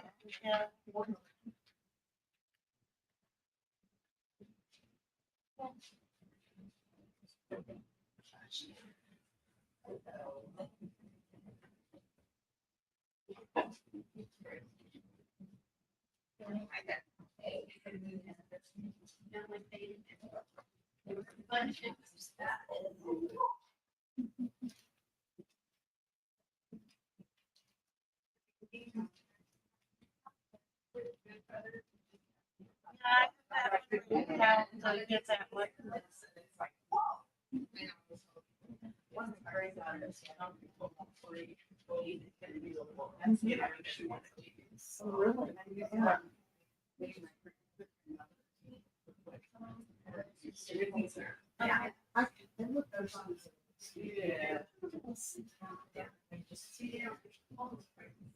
No, they're cool thing. I'm just, yeah, that's for sure. It's funny, I have a quote group online. They all have long arms and they do all this stuff. And they say, well, you're not really if you're not doing the long arm or whatever, so you're just a piecer. I said, yeah, I'm a piecer. But, yeah. Yeah.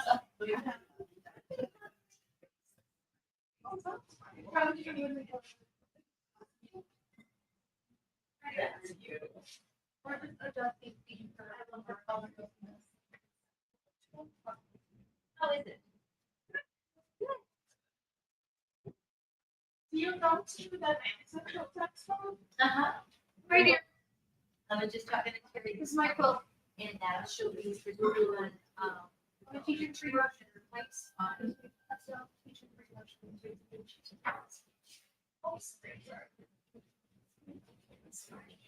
spots.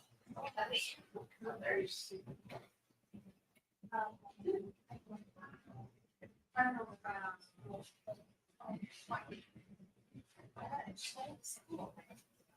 I figured out later. So August 23rd, I think I'm doing something special at her place, and then we're, the Madison should be. Okay. Yeah. And you had the pro, right? Yes. Yeah.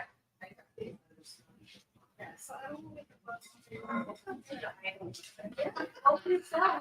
And then we can check out right in the car, okay? Do you have that, or do you have it for tomorrow too? I think I'm here on birthday, so yeah. Oh, okay. Yeah. Oh, Oh, well, perfect. College Road, there's hotels always got College Road. Oh, you're just starting. Anywhere from New York. Oh, yeah, from the Express, by Chili's. That's the neat thing, is what I see in the market. okay. Yeah, hope yourself to get those.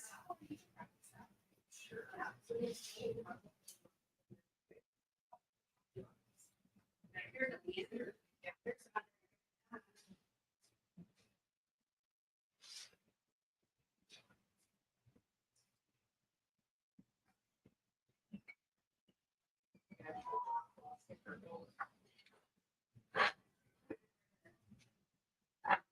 Here. Yeah, they made it.